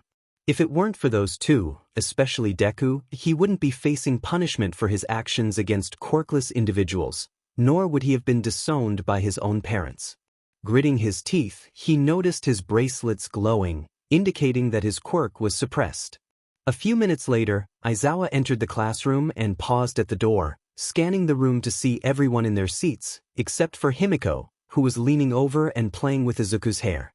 Aizawa acknowledged their punctuality before announcing that they would soon be leaving for the USJ to conduct rescue training for unforeseen accidents. He pulled out a remote and pressed a button, causing the wall to open and revealing suitcases for everyone to retrieve their hero suits. He stated that wearing their hero suits was optional, but they should meet him at the front gate in 10 minutes. His gaze shifted to Izuku, and he informed him that his suit was ready as well. Confused since his suit was severely damaged, Izuku stood up and walked to his suitcase. Upon opening it, he discovered a new costume inside. His eyes caught sight of a note in the corner, which he began to read. It was from May, who had made him a quick new suit. Although it wasn't as strong as his previous one, it would suffice until she could repair it. The new suit had less armor, allowing for more maneuverability but less protection, and she had added more features to his belt after observing his recent fight. Izuku smiled lightly at the thought of May, soon to be the world's greatest supporter, before leaving to get dressed. Aizawa felt his eyebrow twitch for the 10th time in the last 4 minutes as Ida attempted to organize everyone into an orderly line for the bus, but no one was paying attention and were instead chatting amongst themselves. His eyes caught a glimpse of green as Izuku ran toward them, with Power and Maki slowly approaching from a distance. Aizawa assumed they were coming to protect Izuku, especially after the events of Tuesday. When Izuku finally arrived, Himiko asked if the suit he was wearing was his, but he explained that it was just a temporary stand-in until his real one was fixed. The dark green suit had little armor and resembled that of a medieval adventurer from a fantasy show. Soon, the last students arrived, and Momo stepped forward, clearing her throat to get everyone's attention. She instructed everyone to board the bus and choose a seat once they got on. They complied, but Ida stared in disbelief at being ignored once again. Izuku got on the bus and was about to sit down when both Ochako and Mina grabbed his hands, inviting him to sit next to them. Though a bit nervous and embarrassed, he agreed and settled in beside them. Himiko observed this and smirked confidently as she walked up to Izuku and sat in his lap again, relishing the glares she received from others. On the opposite side were Momo, Tsu, and Toru, the latter pouting slightly as well. With a free seat available, no one chose to sit next to Katsuki, much to his satisfaction, as it meant he was not surrounded by those he deemed worthless. Aizawa took his seat at the front of the bus and sighed when he saw Maki and Power hop onto the roof. He reached into his pocket and pulled out a flask, taking a swig. He thought to himself how fortunate it was that 𝗍𝗳 didn't mind as long as he didn't get drunk or drink too much. Tsu then spoke up, looking at Himiko and asking a question. Izuku leaned slightly toward Ochako, causing her to blush, and leaned far enough to see her while Himiko responded. Tsu asked why Himiko was so clingy to Izuku despite them not being in a relationship. Himiko smiled, a mix of happiness and sadness in her expression. She explained that her parents had not been kind due to her BLD quirk, but a couple of years ago, she met Izuku, who changed her life for the better. Now, she lived with him and no longer carried her parents' last name. She hugged Izuku tightly, pressing his face against her chest, which made him blush furiously. Tsu nodded thoughtfully before turning her attention back to Izuku, who was still red from embarrassment. She then asked why Katsuki was so rude to him and why he called him Deku. This question caused Izuku to freeze, his jaw clenching as he felt the color drain from his face. He was reluctant to reveal his past, even to Himiko, who still didn't know everything. Katsuki, however, interjected, calling Izuku worthless and quirkless, drawing glares from almost everyone on the bus. Kirishima defended Izuku, reminding everyone that he had a quirk and was not quirkless.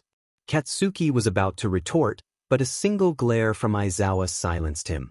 Ida, not noticing Katsuki's anger, agreed with him, stating that the quirkless population was often treated as second-class citizens, forced to pay extra taxes and high prices for everything as reparations for the war they had caused. He then pushed his glasses up, knowing all about that code. Mineta mentioned that his parents owned a store, and since they had many quirkless customers, they made a lot of money. He added that his mother was even trying to hire a quirkless person to work at their store for very low wages.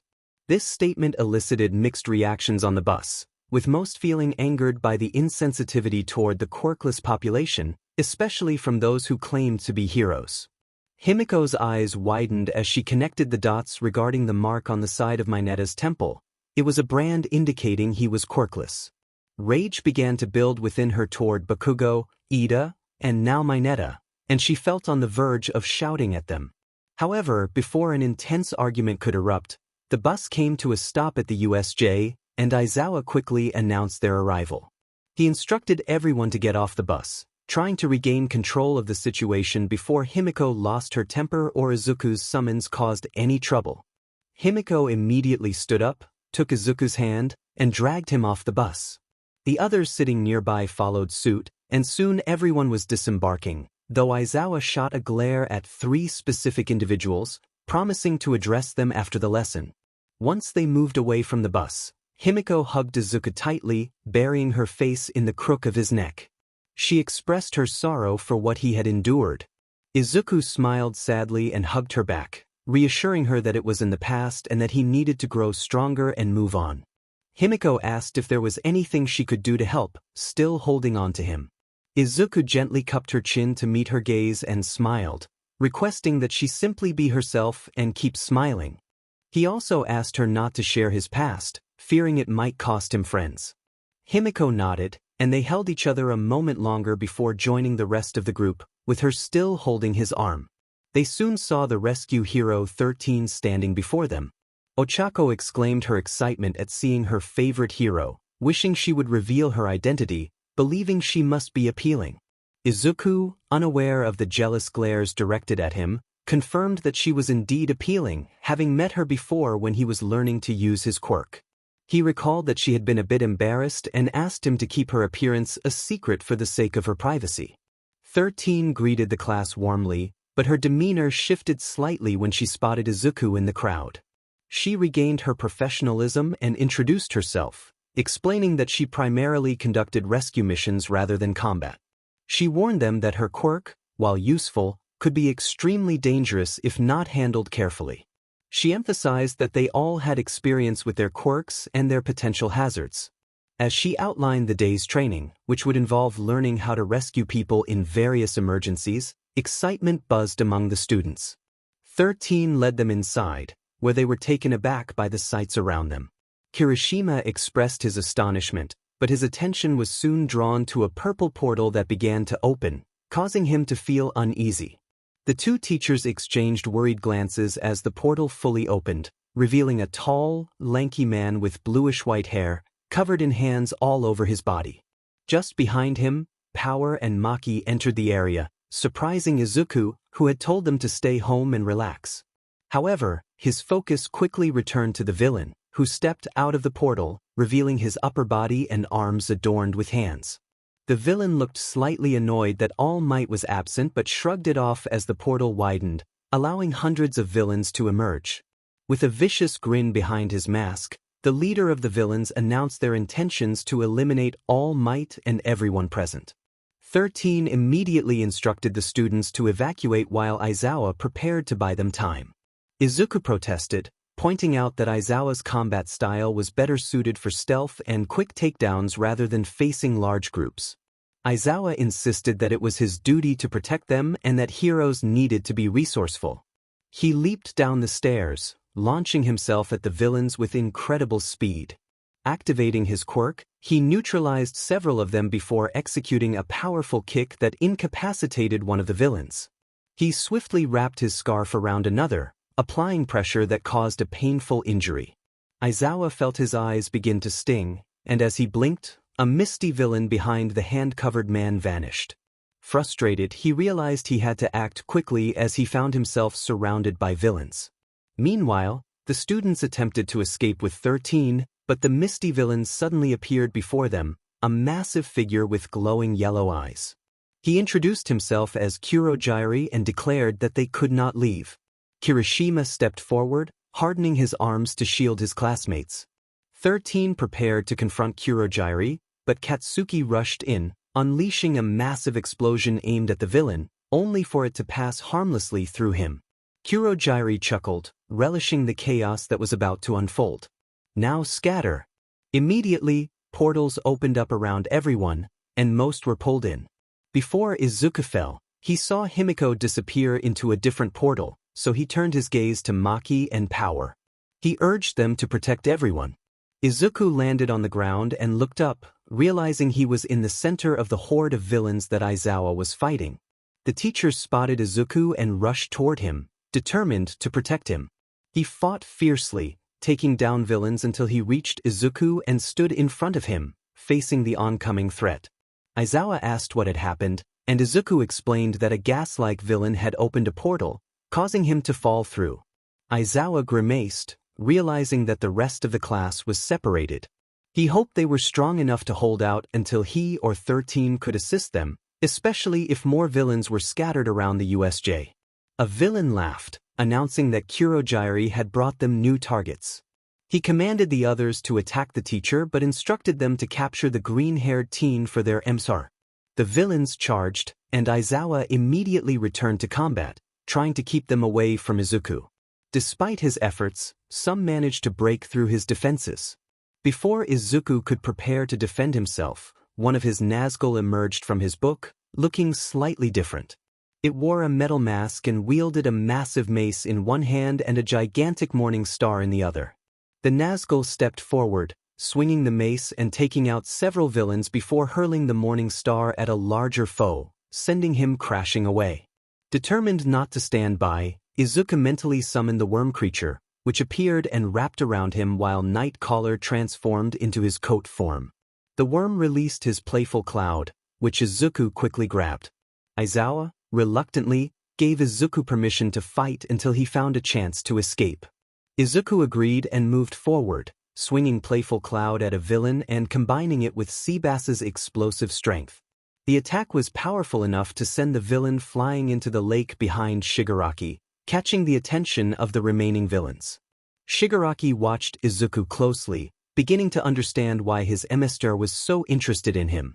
The teen possessed a sentient quirk that created a dark warrior, and now a worm-like creature had wrapped around him, while a raven had transformed into a coat that enveloped him. With a grin beneath his mask, Shigaraki decided it was time to prepare the 𝗍𝗏𝗄. In the city zone, Katsuki, Kirishima, and Himiko were battling the villains present. Katsuki unleashed powerful explosions, demolishing foes, while Kirishima acted as a tank, delivering heavy blows to knock out enemies. Himiko moved with incredible speed, delivering quick and precise strikes or using her knife to inflict pain and force villains to surrender faster. Katsuki released another massive explosion when he noticed Himiko getting closer. A dark grin formed on his face as he devised a plan for payback. He sent erratic explosions her way, some hitting her and causing her pain. Then he saw his chance as a villain approached her and unleashed a massive explosion in that direction, hitting both the villain and Himiko, sending her crashing into a wall and knocking her unconscious. Kirishima snapped at Katsuki, demanding to know why he had done that. Katsuki brushed him off, claiming she had gotten in his way. Kirishima narrowed his eyes and approached the unconscious Himiko, apologizing as he carefully lifted her onto his back. He needed Katsuki's help, knowing that facing more villains alone while protecting her would be difficult. As he carried her, he realized that Izuku would be furious upon hearing this.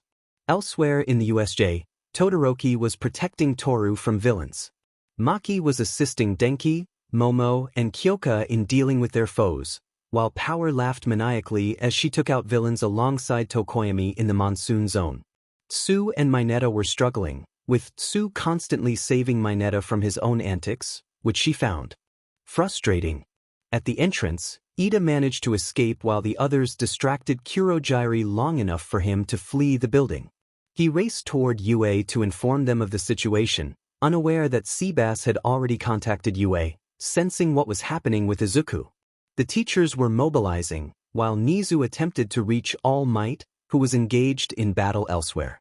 Back with Izuku, Izawa, and the 𝗬𝗁𝗁, they had successfully thinned the ranks of the villains, leaving only 15 remaining. Just as they were about to continue fighting, Shigaraki began to clap as he approached. He complimented their efforts but ominously declared that playtime was over, addressing quirks. The gas-like villain appeared behind Shigaraki and confirmed that one of the students had escaped. Normally, Shigaraki would have reacted with anger, but recalling a conversation with his 𝗵𝘃𝗃, he maintained his composure, though he was clearly irritated. He ordered the 𝗍𝗏𝗄 to be brought out. A portal opened, and before Izawa could activate his quirk, a massive black monstrosity emerged, landing heavily on its legs. Its body was larger than All Might's, with thick black skin and scars. It had a beak-like mouth, lidless eyes, and an exposed brain, protected only by a thin layer. The 𝗬𝗁𝗁 felt disgusted by the creature but immediately positioned itself in front of Izuku to shield him. Before they could fully prepare, The remaining villains charged forward, catching them off guard. Aizawa moved to confront them when the 𝗵𝗄 suddenly appeared before him, grabbing his arm and shattering it almost instantly before lifting him and slamming him to the ground, causing Aizawa to cry out in pain. The 𝗵𝗄 looked at Aizawa before it raised its arm and struck him with tremendous force, causing significant damage to his body. Izuku screamed in horror at the sight of his teacher being taken down so quickly. Shigaraki ordered the 𝗵𝗄 to capture Aizawa and eliminate the others. In an instant, the 𝗵𝗄 tore through the villains effortlessly. It then turned its attention to the Nazgul, but surprisingly, its strength was barely matched by the Nazgul's defense. The 𝗵𝗄 tilted its head in confusion before raising its arm to strike again, but it noticed movement out of the corner of its eye. Turning its head, it was met with Izuku slamming the playful cloud with such force that it destroyed the 𝗵𝗄's left eye and penetrated its head. Izuku was ready to continue his assault when he realized that the 𝗵𝗄 had applied more pressure, sending the Nazgul flying away before it grabbed the playful cloud, seemingly unfazed by its injury. Nightcaller, seeing the incoming attack, quickly pulled Izuku back from the monstrous threat. The 𝗵𝗄 looked at Izuku and removed the playful cloud from its eye, tossing it aside. Just as it was about to advance, Izuku lifted his arm and summoned a massive fox head from the ground. Khan devoured the 𝗵𝗄, biting off its lower legs. Khan remarked that the creature tasted foul, but soon felt movement as the 𝗵𝗄 began to pry its mouth open. Once free, the 𝗵𝗄 revealed that it had completely healed from its injuries. Izuku trembled in fear and called for another weapon, and the worm spat out a sword that he quickly grasped. The 𝗵𝗄 broke free from Khan's grip and struck her with such force that she vanished. It then appeared in front of Izuku, grabbing him as he frantically slashed the sword against it, but the blade barely left a mark. The 𝗵𝗄 began to crush him, threatening to render him unconscious, but then it paused, staring intently at something else. Izuku followed the creature's gaze and his eyes widened in horror as a book began to move on its own, shaking violently before falling to the ground and quaking even more. Shigaraki was bewildered, as summons typically originated from Izuku himself. The book's movement was unprecedented. He commanded the 𝗵𝗄 to protect him, and it instantly dropped Izuku to stand before Shigaraki. An unsettling presence emanated from the book, prompting Shigaraki to call back the 𝗵𝗄. Suddenly, the book shook violently, causing the entire USJ to tremble, accompanied by a distant, echoing scream that resonated throughout the area. The shaking intensified until the book snapped open, and BLD began to flow from its pages, pooling around it. Shigaraki's curiosity outweighed his fear, which was palpable among everyone present. Inside the summoning world, a massive gate began to crack, and enormous claws emerged, nearly cleaving one of the Nazgul in half. The creature behind the gate smashed its head against it, causing further damage and revealing more of itself. Another claw shot out, and the monster let out a roar that instilled fear across the entire realm. Back at Izuku's home, the summons outside sensed the disturbance, and those not meant for combat fell to their knees in terror. Seabass struggled to maintain his composure as primal fear gripped him, while some of the maids screamed or cried in fright. For Izuku, his fear reached unprecedented heights as he witnessed the chaos, unaware that all 9 Nazgul had appeared to protect him, unable to hold back the threat from the gate any longer. The drawing in the book was completed, and the BLD ceased to ooze, now flowing steadily from it. Everything stopped. No more shaking or wails were heard. The wraiths began to lower their guard, uncertain of what had changed. But then, BLD erupted from the book like a geyser, covering the ground and splattering against the ceiling. As this occurred, everyone felt a shift. Something had emerged and was now present. Just as quickly as the BLD had shot forth, it ceased, leaving the book untouched, save for the drawing on its surface. Confusion filled the air until a faint growl echoed, causing everyone near the book to look up at the ceiling in sheer terror, overwhelmed by the feeling that their lives were in imminent danger. Above them loomed a creature born from nightmares, its long, skeletal body gazing down, revealing a bone-like head with large horns and piercing red eyes that locked onto Shigaraki and the 𝗵𝗄. The juggernaut had been summoned. Shigaraki stumbled back, struggling to comprehend the creature before him, his body trembling as its red eyes seemed to penetrate his very soul, filled with a longing to instill fear before delivering a fatal blow. The Juggernaut dashed forward, prompting Shigaraki to scream for the Nomu to protect him. The two monsters clashed, the Juggernaut towering over the Nomu, its claws tearing through the Nomu's arm, forcing it to its knees. The Nomu was gripped by an unfamiliar terror, unable to process the emotion as the Juggernaut's claws impaled its lower abdomen, tossing it aside as if it were a mere toy. The Nomu crashed to the ground, struggling to rise when the Juggernaut's tail struck, severing its right arm before the Nomu's nervous system could react. The Juggernaut seemed to revel in the chaos, sinking its teeth into the Nomu's upper torso before hurling it away. Its red eyes then caught sight of the approaching Nazgul, questioning why they were attacking it. Were they traitors? Then they must be stopped. These were the thoughts that filled the Juggernaut's mind as it charged forward, effortlessly cleaving a Nazgul in half. Izuku watched in fear, paralyzed by the chaos unfolding before him. Memories of past traumas began to resurface, intensifying his dread and fueling the Juggernaut's power. He remained frozen in place, witnessing the Nazgul being overwhelmed, unable to intervene. The villains fought valiantly, but they were no match for the embodiment of Izuku's fear.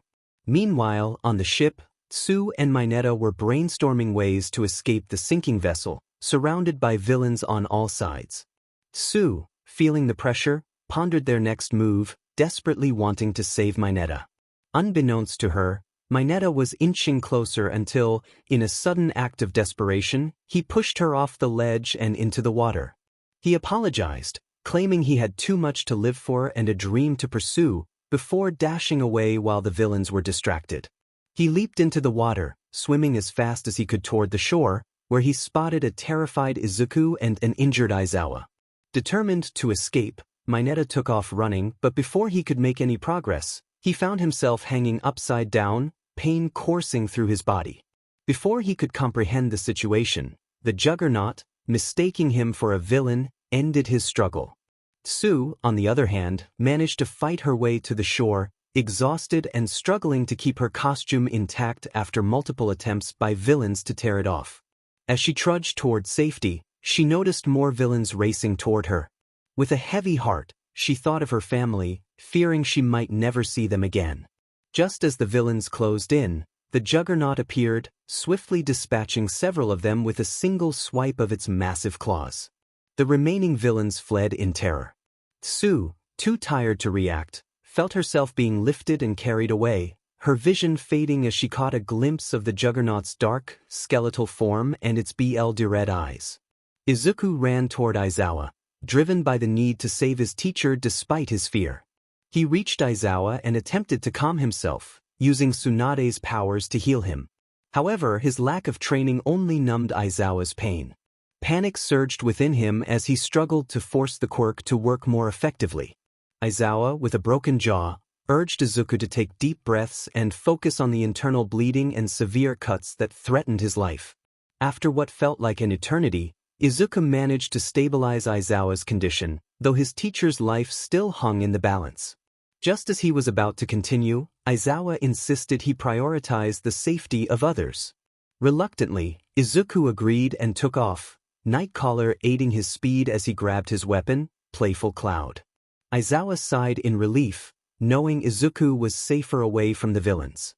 His gaze shifted to the villains, who were still fixated on the monstrous Juggernaut that had emerged from Izuku's book. Aizawa's attention was drawn to the book itself, wide open and stained with bullied, the drawing of the Juggernaut ominously prominent on the page. A chill ran down his spine as he felt an inexplicable pull toward it. Izuku sprinted up the stairs to join his classmates, only to be met with a horrifying sight. 13 lay on the ground, her suit shredded and her back severely injured, exposing muscle and bone. Other students were also injured, likely victims of Kurogiri's manipulation of 13's quirk. Overwhelmed by guilt, Izuku thought he should have been stronger, believing that if he had been, none of this would have happened. Just then he heard Ochako's frantic voice calling out to him, warning him of the Nomu that stood behind him, seemingly unscathed from the earlier battle. But then its beady eyes locked solely on him, and the orders 𝗬𝗵𝗲 relayed returned to his mind. Its arm was about to try and grab Izuku when suddenly, massive claws pierced its chest and it was smashed into the ground. Everyone present froze in pure terror at seeing the monster up close. It towered over all of them and exuded an aura of pure fear and terror. But the most shocking thing of all was that in its jaws was an unconscious 𝗬𝗵𝗲, who it placed down on the ground before its red eyes locked onto the 𝗵𝗲 again. With a single slash, it nearly cut the 𝗵𝗲 in half. The 𝗵𝗲 howled in pain from the injury but could do nothing as the Juggernaut's tail came in and smashed it down the stairs, as if playing with its prey. Landing painfully on the ground, the 𝗵𝗲 healed and tried to stand up, but was met by the Juggernaut's claws cleaving its arm off with ease. Shigaraki watched in disbelief. The 𝗵𝗲 was designed to kill All Might, so how was this creature defeating it so easily? What Shigaraki failed to consider was that the 𝗵𝗲's quirks were meant to absorb blunt force damage from All Might, not claws and teeth that tore it apart. The Juggernaut dodged a swipe from the 𝗵𝗲, and its tail smashed into the 𝗵𝗲's side, shattering ribs and damaging its lungs. As the 𝗵𝗲 coughed up BLD, it made a desperate grab for the Juggernaut's head but was met with teeth that bit off its arm before being slammed into the ground, massive claws piercing its chest again. The 𝗵𝗲 let out a groan of pain. Its regeneration quirk couldn't keep up. It was taking too much damage too quickly, and it was failing. Hearing its pain brought the Juggernaut a sense of glee, relishing in the suffering it inflicted. The 𝗵𝗲 used the last of its strength to push the Juggernaut's claws out of it before rolling over and trying to crawl to its 𝗬𝗲.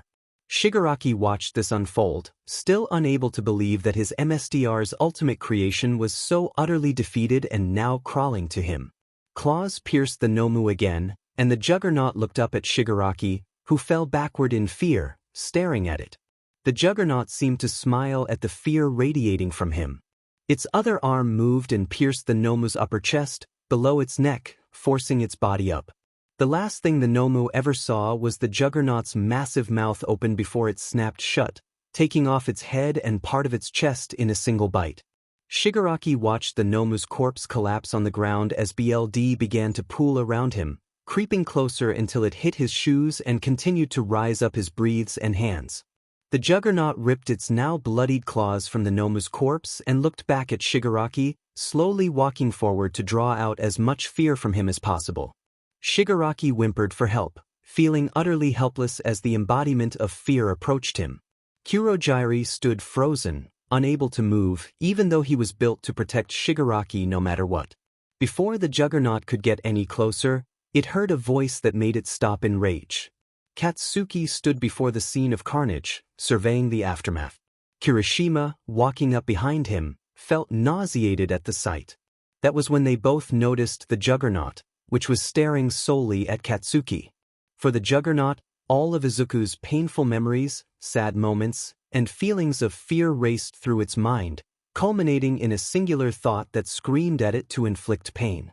It let out a roar that shook the entire USE, a roar of pure unbridled rage at seeing the one who caused its emissary so much pain. Just then, All Might burst through the doors, announcing that backup was on the way. But both he and Iida froze at the sight before them, the absolute carnage laid out in front of them. They then saw a man run into a portal before it closed and disappeared without a trace. All Might couldn't believe his eyes, but then he saw the monstrous figure roar in rage and disappear, heading towards Katsuki. He moved faster to intercept it. Iida was about to watch the fight when he noticed Izuku's sketchbook on the ground near the bottom of the stairs, completely surrounded by BLD. He immediately looked at Izuku, assuming he was somehow linked to the monster All Might was now fighting. But he remembered what All Might had told him to do before they entered the USJ and charged at Izuku to restrain him, believing he might be connected to this chaos. Before the Juggernaut charged at Katsuki, they both stared at each other, and Katsuki could feel nothing but pure seething rage emanating from it. He noticed some villains that survived the slaughter running away, thinking the Juggernaut would pursue them, but it didn't even glance their way. The Juggernaut let out a roar of rage before seemingly disappearing, reappearing before Katsuki with its arm raised, ready to cleave him into pieces. Katsuki felt utterly powerless to stop it. But then All Might appeared even faster and punched the Juggernaut with enough force to send it flying away, crashing into the ground. The hero then looked at the two students before spotting Himiko and narrowing his eyes, instructing Kirishima to keep an eye on her, wanting her questioned after all of this. This confused Kirishima greatly, as she was a victim like the rest of them. All Might turned to see the Juggernaut stand up and glare at him, but it then saw Katsuki again and completely ignored All Might. Ida shot forward, hoping to reach Izuku as quickly as possible, but Nightcaller noticed him before Izuku did and yanked him back painfully while still in his coat form. Izuku was pulled backward, narrowly dodging a kick aimed at his head that would have knocked him out instantly. Sliding to a stop, Ida turned around and attempted another kick, but Izuku managed to block it, though the force sent pain shooting through his arms. Ochako, shocked by Ida's sudden aggression, exclaimed that he was attacking a classmate for no reason. Mina echoed her disbelief, reminding Ida that Izuku was trying to help and protect them. Ida explained that he had received orders from All Might to arrest Izuku, as All Might believed the chaos and destruction were somehow linked to him. Izuku took a step back, pleading that he didn't want to fight. Ida insisted that Izuku should surrender, confident that both he and All Might knew Izuku was responsible for the turmoil. With a determined glare, Ida's exhaust glowed, and he charged forward, throwing a punch at Izuku. Nightcaller managed to shield Izuku from most of the impact, but the force sent him tumbling down the stairs. As he landed, Izuku felt overwhelmed, memories from his past flooding back. He recalled Maki's voice reminding him to keep a cool head during a fight, no matter his emotional state. Looking up, he saw Ida descending rapidly, prompting him to clear his mind and ready himself for battle with playful cloud in hand. Meanwhile, the Juggernaut prepared to attack the blue-haired teen, but was intercepted by All Might, who landed a powerful blow that cracked the creature's armor. The Juggernaut retaliated, attempting to strike All Might, but the hero deftly dodged and countered with another punch, further damaging the beast. Frustration grew within the Juggernaut as it struggled to land a hit, realizing that All Might was far more strategic than the Nomu it had previously faced. Kirishima watched the chaos unfold, intent on stopping Ida and Izuku from fighting. However, he noticed a book lying on the ground, which filled him with an inexplicable sense of dread. Back with Izuku, he dodged another strike from Ida and managed to land a blow on Ida's leg, limiting his speed. As Ida lunged again, Izuku accessed Yuri Shock's strength, channeling explosive energy into his weapon. He ducked under Ida's attack and spun Playful Cloud, unleashing a powerful strike that shattered Ida's armor and left him gasping in pain. Izuku began to feel exhausted from the constant fighting and the strain of summoning his powers. A soothing voice echoed in his mind, assuring him that everything would be taken care of if he relaxed.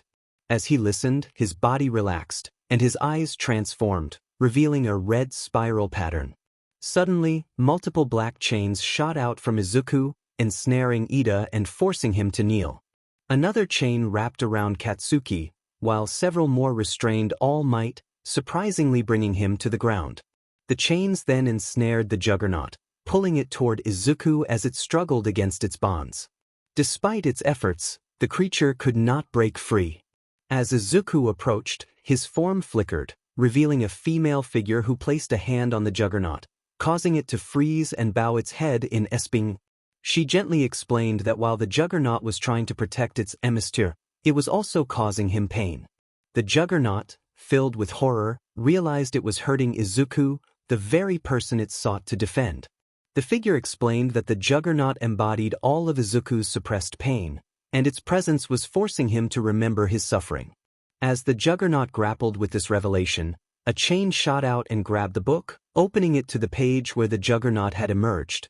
The BLD on the book seeped back inside, and the chains pulled the Juggernaut in, causing it to vanish. With the Juggernaut gone, the chains receded, but the effort was too much for Izuku, who collapsed to the ground, unconscious. Seizing the opportunity to arrest him, Ida rushed forward but was met with a sudden blow that knocked him back, leaving him injured and dazed. The Nazgul, though gravely wounded from their earlier battles, remained ready for any further conflict. All Might continued to ponder the nature of the chains and their connection to the unfolding events. How were they able to restrain him? Before either could do anything else, they both heard 𝗍𝗬's voice and saw him with the rest of the staff standing around him. 𝗍𝗬 declared that it was enough, and 𝗬𝗵𝗃 stepped forward, pressing his hands on the ground to create a massive wall that separated them all. All Might was finally able to release his muscle form. Snipe and Midnight rushed to 13, trying to assist her in her current state, while the other teachers fanned out to rescue any students who might be in trouble. Hound Dog and Mike ran down the stairs, with Hound Dog checking on Izuku, but he was warned not to harm him. Hound Dog acknowledged the warning, stating that his job was to ensure Izuku was okay, but then something caught his eye, and he froze at the sight. Minata's body lay on the ground, almost unrecognizable. Mike ran to Aizawa, his face paling at the scene before him. The ground was broken and stained, and it was clear from the way the limbs were bent that Aizawa had suffered severe injuries. Mike gently rolled him over, but he froze at what he saw.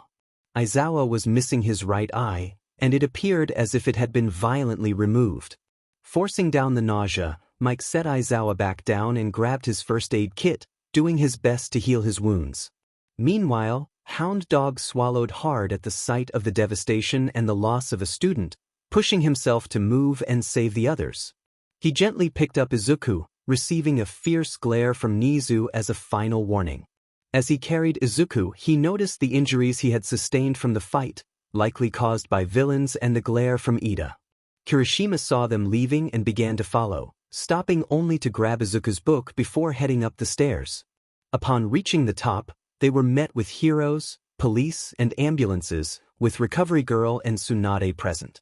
In the distance, he could see reporters being held back by police. Tsunade called for him, instructing him to bring a student over.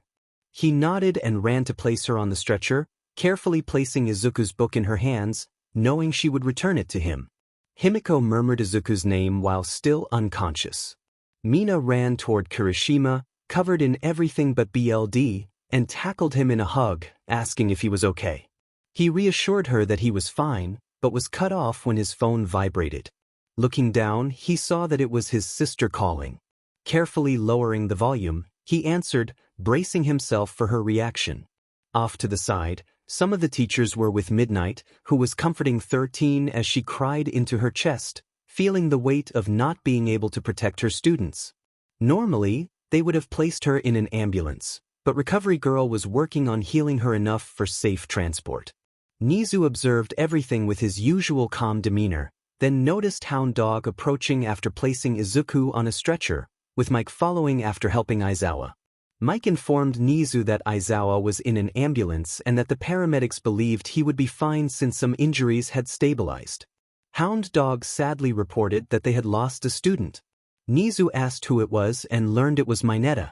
He simply acknowledged this with a somber expression, his gaze shifting to the entrance where Tsukachi was skirting a weary All Might hidden from the press. He then glanced at the remaining villains, noting the significant number of casualties. 37 were now dead.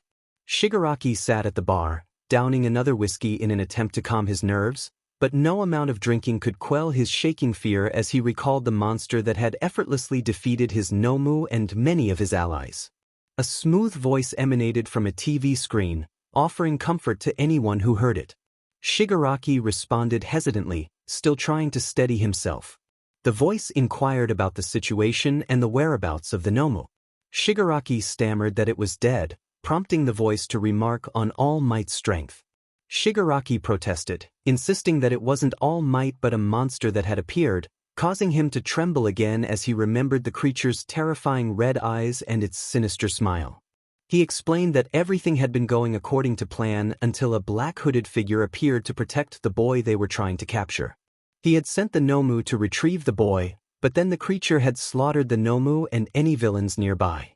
The voice fell silent, processing this information, and Shigaraki sensed the anger brewing from the man behind the screen, who had been informed about the boy's unusual quirk. The voice instructed Shigaraki to take a few days to calm down and promised to call with the next set of orders before the TV turned off. The man speaking couldn't help but smile, reaching for his phone and scrolling through his contacts until he found one. President of the Hero Association. He grinned, realizing he would need their assistance again, confident they would be willing to send a spy into UA for him. In local news, UA was attacked at their USJ facility yesterday. Reports indicated that multiple students were injured, and tragically, one student lost their life. The news anchor continued, stating that many villains were also killed, with only about 40 being arrested. This raised questions about what could have caused such devastation and whether the individual responsible would be held accountable, as well as UA's response to the situation. 𝗵𝗃 muted the television and turned to the staff, his gaze lingering on 𝗬𝗏 and 𝗬𝗏, who were present thanks to Recovery Girl and Tsunade. Without their assistance, they would still be in the infirmary.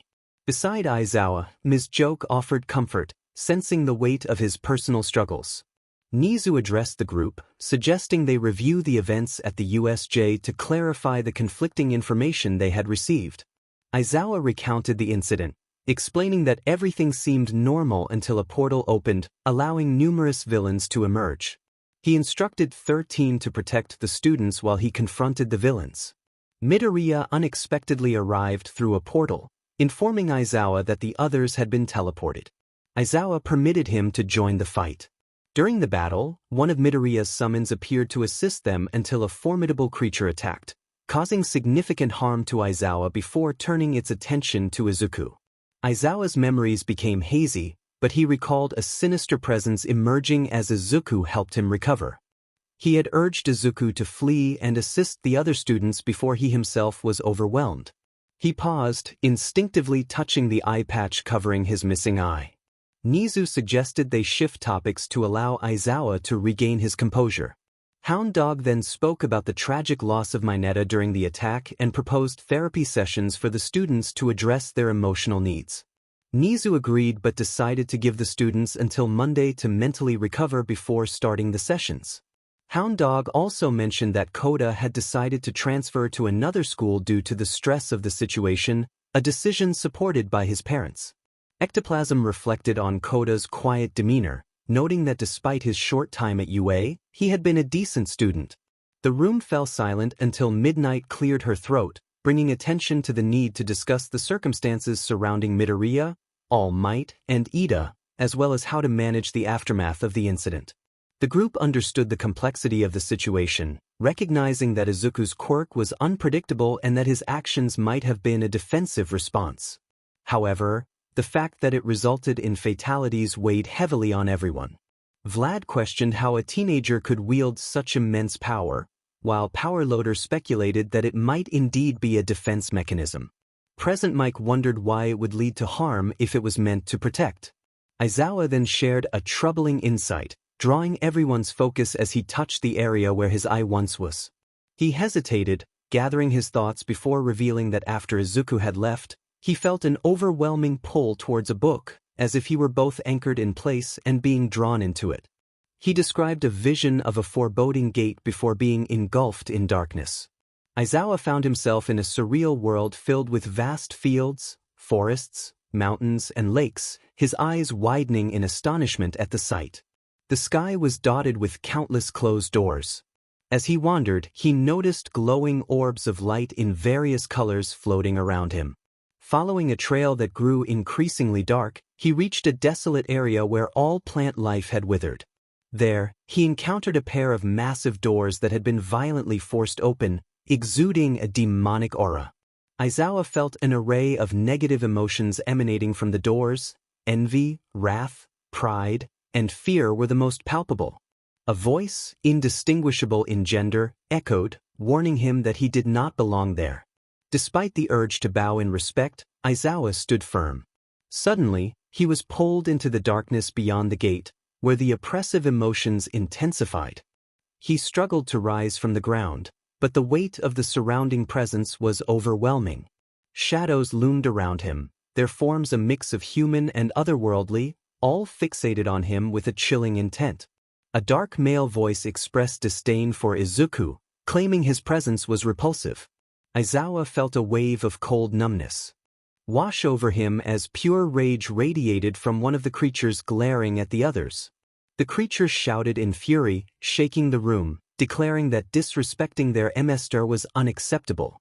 The other figures either nodded in agreement or remained silent, as Izuku had yet to prove himself worthy or strong enough. The voice continued, expressing that Izuku lacked self-worth and only cared for others, questioning why anyone should care about him.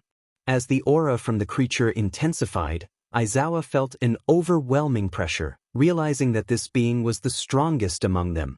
Another voice, one Aizawa couldn't identify, stated that they had someone present who should not be there. As Aizawa slowly raised his gaze, he noticed a final figure sitting on the ground, staring at him, its body constantly shifting. He observed that all the human-shaped beings and creatures immediately knelt before this ever-changing entity, including the one who had spoken so arrogantly. The figure addressed Aizawa, explaining that he was not meant to be there, as it was a world only visible to them and their 𝗵𝘃𝗲. Yet, it acknowledged Aizawa's place in their 𝗵𝘃𝗲's heart, noting his role as a pseudo-father and teacher to Izuku. Because of this, the figure decided to spare Aizawa's life but warned there would be a price. Suddenly, Aizawa felt a sharp pain in his right eye, which intensified until it felt as if it had exploded, plunging him into darkness. Before everything went black, he caught a glimpse of something behind the commanding figure, a human-like form wrapped in white bindings, appearing to be created while restrained. When Aizawa regained consciousness, he found himself on a medical bed, realizing he was missing his right eye. A sense of fear and nervousness filled the room as he recounted his experience. He noted that 𝗵𝘃𝗲's quirk was unlike anything they had encountered, suggesting they had only scratched the surface of its potential. Aizawa proposed that it would be wise to distance 𝗵𝘃𝗲 from Ida, All Might, and Katsuki, as they could not predict what might trigger his quirk or if the creature would reappear. Nizu agreed, emphasizing the need for caution regarding 𝗵𝘃𝗲's quirk, which was connected to the books he used to sketch his summons. The room fell silent for a moment before Nizu suggested they discuss future plans for the school and how to best protect the students. Midnight, lost in thought about the incident with 𝗵𝘃𝗃, expressed her need to check on her. Recovery Girl agreed, stating she would head to the infirmary to ensure both 𝗵𝘃𝗃 and 𝗵𝘃𝗲 were healing well, despite Tsunade's efforts. Midnight decided to accompany her, feeling compelled to speak with 𝗵𝘃𝗃 to uncover the full story. Hound Dog recalled that Kirishima had been holding 𝗵𝘃𝗃 during the chaos, and noted that the creature had focused its attacks on Katsuki, ignoring other threats. This revelation prompted concern among the teachers, as they realized the implications of Katsuki's past actions on 𝗵𝘃𝗃's creations. Power Loader pointed out that both Ida and Katsuki might require protection, given their history with 𝗵𝘃𝗃. Nizu permitted Recovery Girl and Midnight to leave, and as he raised his teacup, a portal opened behind him. A black tendril emerged, pouring tea for him before retreating back into the portal. The room fell silent, everyone trying to comprehend what they had just witnessed. Nizu, unfazed, casually remarked about the intergalactic creature serving tea, before expressing a longing for sugar. A shadowy version of himself formed and departed to fetch it. Aizawa sighed, feeling the need for a drink, and 𝗵𝘃𝗃 agreed, acknowledging the absurdity of the situation. Recovery Girl and Midnight decided to leave before things became even more chaotic, knowing Nizu had a knack for stirring up trouble. Both Recovery Girl and Midnight entered the infirmary to find 𝗵𝘃𝗃 unconscious, lightly bandaged from Tsunade's healing. Recovery Girl conducted a quick examination, assuring them that 𝗵𝘃𝗃 would wake up soon. After checking on 𝗵𝘃𝗃, she left, and Midnight settled into a chair beside 𝗵𝘃𝗃, eager to learn what had transpired during the USJ incident. 20 minutes later, 𝗵𝘃𝗃 began to stir, groaning as she awoke. Upon opening her honey-colored eyes and spotting Midnight, she quickly inquired about Izuku, trying to sit up. Midnight gently urged her to remain calm, assuring her that everything was fine. He was okay and in the other room being checked by Recovery Girl, who was likely back in her office by now. 𝗵𝘃𝗃 let out a sigh, feeling the stress leave her body upon hearing that. Midnight smiled, both happily and sadly, knowing just how important Izuku was to 𝗵𝘃𝗃. If he were gone or seriously injured, Hound Dog had informed them that it might push her over the edge, considering all the emotional turmoil she had endured from her parents and siblings, whom she had completely disowned. Izuku had become her only true family, alongside his mother. According to Hound Dog, she shared a sisterly bond with power. Midnight cleared her throat and expressed her longing to ask a couple of questions about what had happened at the USJ. She immediately noticed 𝗵𝗃𝗲 flinch and tighten her fists at the mention of it. 𝗵𝗃𝗲 revealed that it had been Katsuki. She explained that she, Katsuki, and Kirishima had been in the same zone fighting off villains when Katsuki's attacks became erratic, increasingly directed at her. One particularly strong attack had knocked her out, and the next thing she knew, she was here. Midnight clenched her fists, feeling that Katsuki had gone too far, and she hoped Nizu would hold him accountable. She pushed those feelings aside and reached over to pull 𝗵𝗃𝗲 into a hug, surprising her. Midnight apologized for what 𝗵𝗃𝗲 had gone through, assuring her that none of it should have happened and promising they would do everything possible to make things right. For 𝗵𝗃𝗲, the hug was reminiscent of the warmth she had felt from Inko and her own mother before her quirk manifested, when her mother had loved her.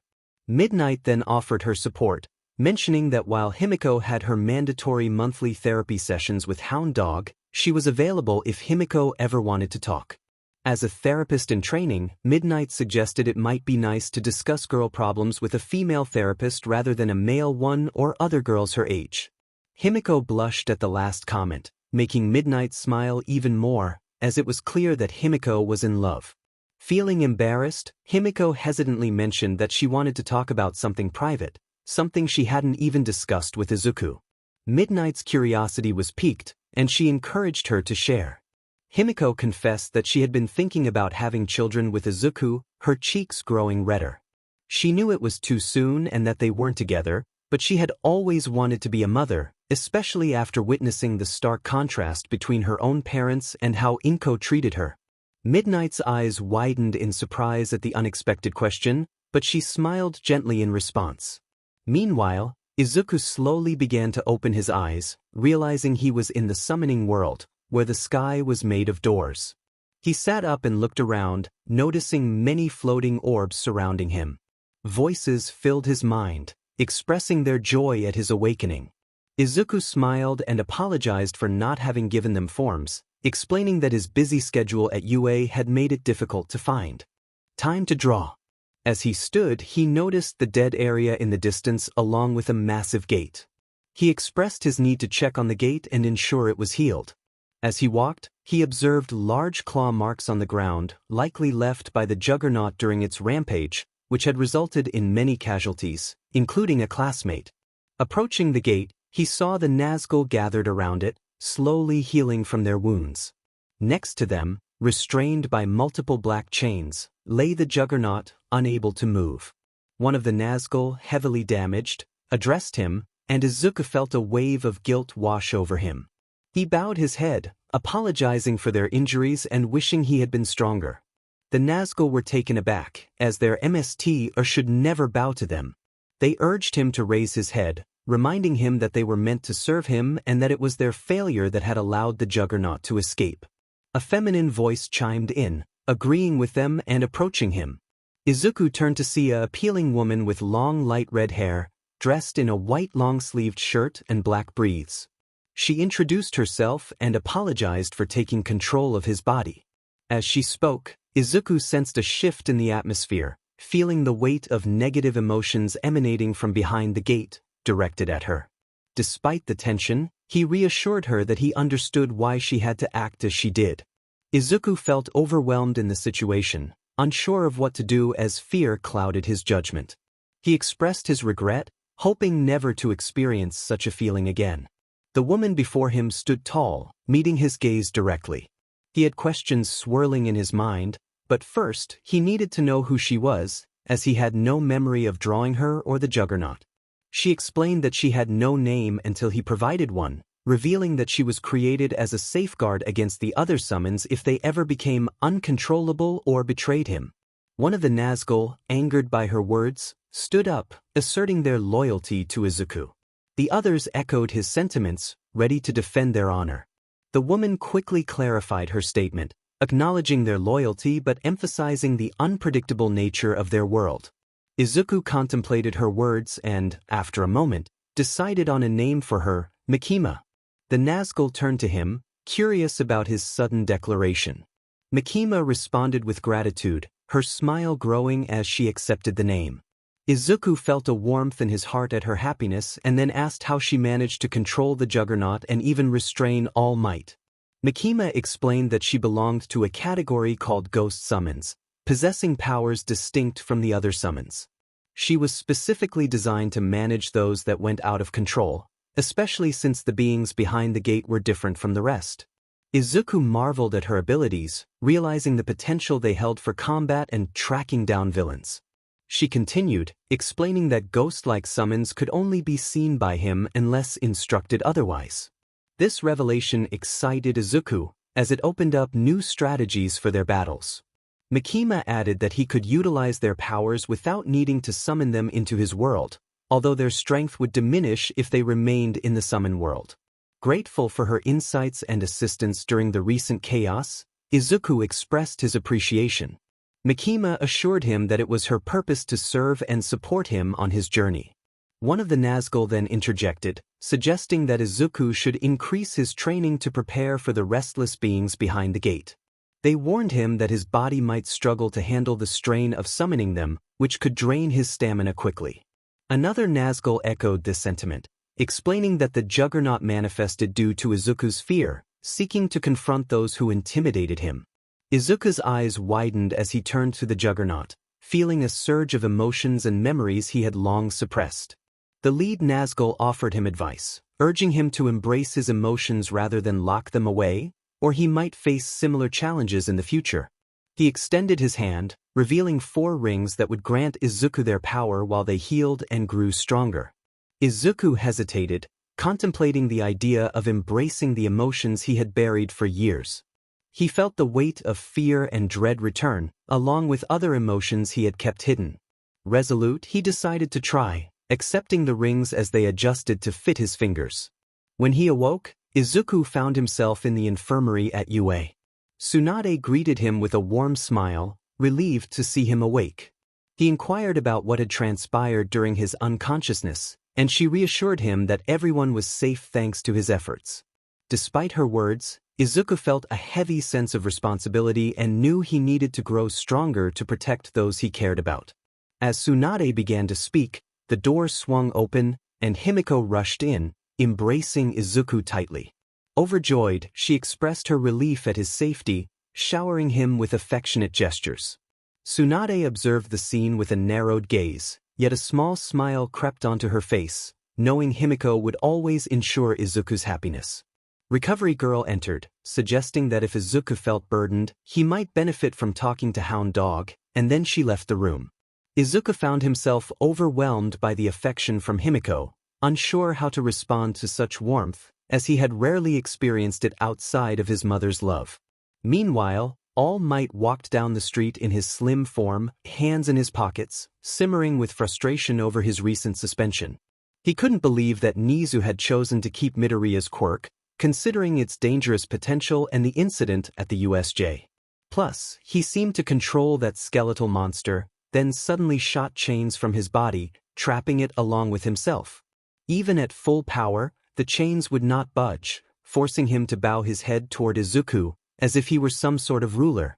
His blue eyes looked up as he finally spotted the building he was searching for, Night Eye Agency. Taking a deep breath, he continued walking until he entered the building, where he was met by a tall blonde teen with a very simple face. Mirio greeted him with curiosity, asking how he could help. All Might explained that he had called for a meeting with Night Eye. Mirio smiled, acknowledging that he was the one Sir had been waiting for, and gestured for him to follow. They took the elevator down the hall to an office where Night Eye awaited them. Upon entering, All Might noticed the posters of himself, which made him cringe slightly. Night Eye inquired about the importance of the meeting, especially after their last conversation. All Might mentioned several matters, but first requested that Mirio leave the office, as what he had to discuss with Night Eye was very important. Mirio glanced at his boss, who nodded, and he exited the room, closing the door behind him. All Might then revealed that a student at UA had raised alarm bells for him, reminding him too much of All for One. Night Eye's eyes widened as he sat down, realizing the seriousness of the situation. All Might explained that the student could use multiple quirks, even creating things from drawings that served him. He recounted an incident during the USJ where the student summoned a terrifying monster and shot chains that restrained him, rendering him unable to escape. Night-Eye was horrified at the thought of chains that could restrain All Might and ran his fingers through his hair, asking what All Might wanted. All Might requested an investigation into Izuku Midoriya, expressing his belief that the boy was a spy. He noted that the files indicated Izuku had been quirkless all his life before suddenly acquiring such a powerful quirk. Night-Eye stared at him for a moment before nodding, realizing that only one man could grant a quirk in such a manner, confirming that he was indeed alive. Inko stood in front of Mitsuki's house, releasing a breath she didn't know she was holding. She was overwhelmed with conflicting emotions, as Mitsuki was her childhood best friend but also the mother of her son's tormentor. Lupus Regina, concerned, asked if she was okay. Inko admitted to dealing with conflicting emotions but felt it was time to talk to Mitsuki. Approaching the front door, Inko knocked but received no reply. Gently, she turned the handle and was surprised to find it unlocked. As she opened the door, she called out for Mitsuki, only to be shocked at the sight before her. Mitsuki lay on the couch, surrounded by empty and half-filled wine bottles, her clothes disheveled, embodying misery and depression. Mitsuki slowly looked up, and for the first time in days, life returned to her eyes. She immediately got up to clean the mess but was halted when Inko hugged her tightly.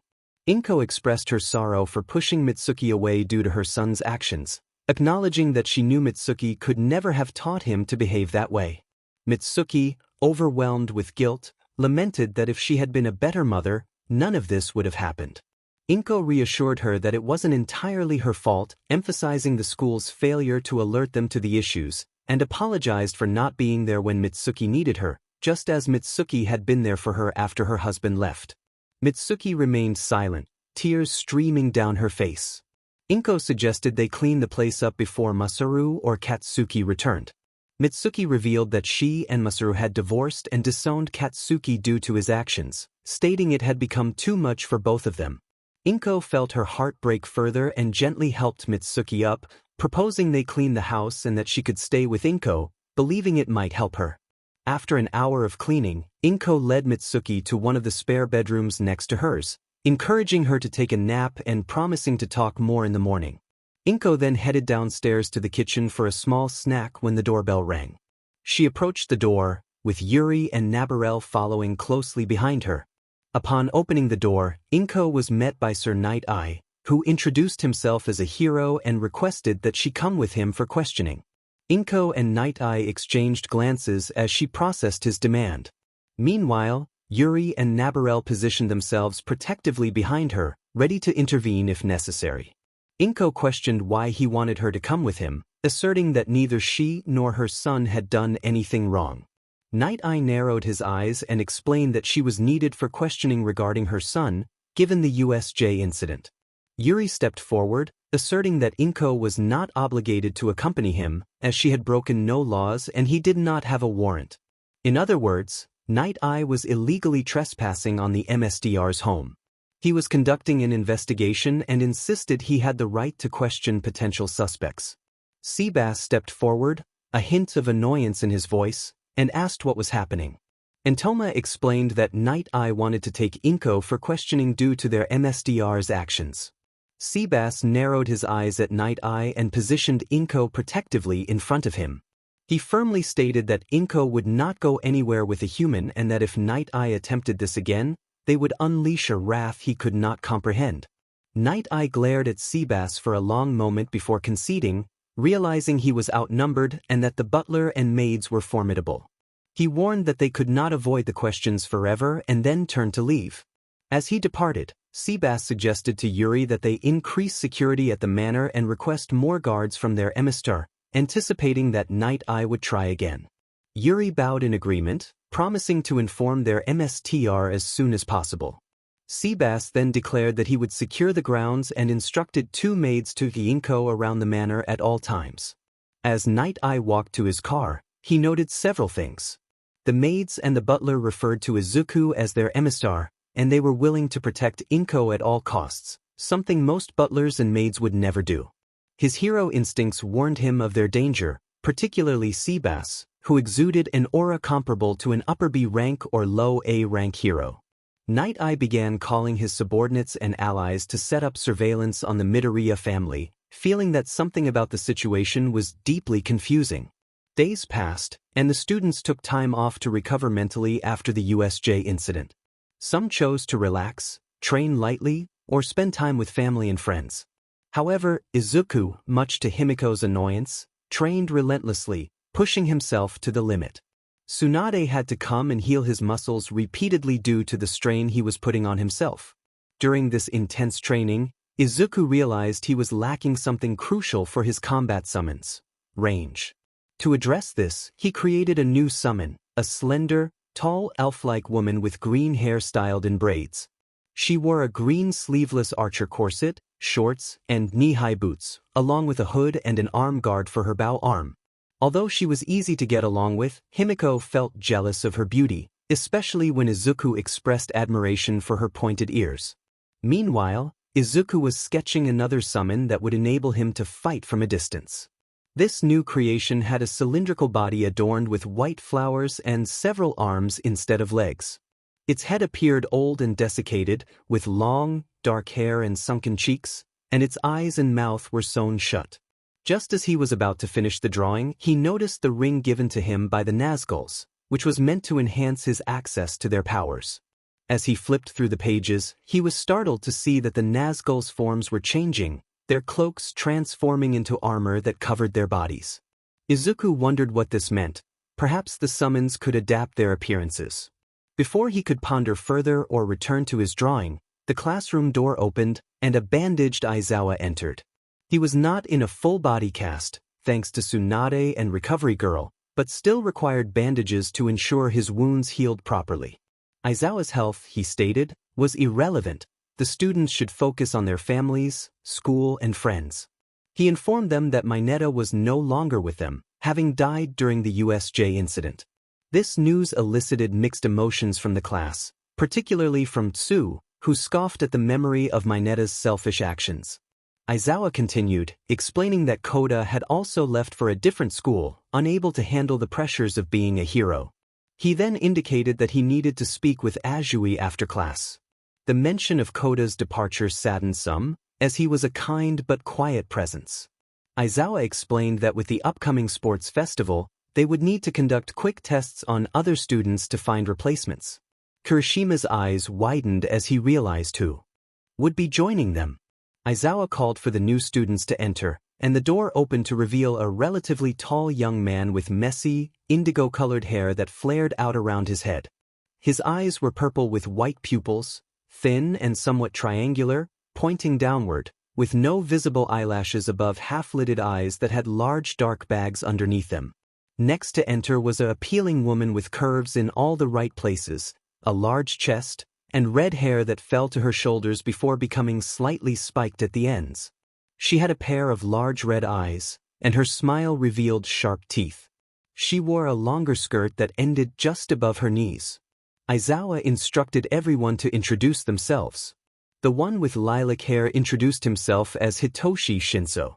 The redhead, beaming with a large smile, introduced herself as Rikaina Kirishima.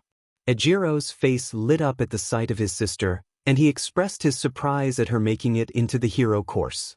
Rikaina grinned, revealing that she wanted to surprise him.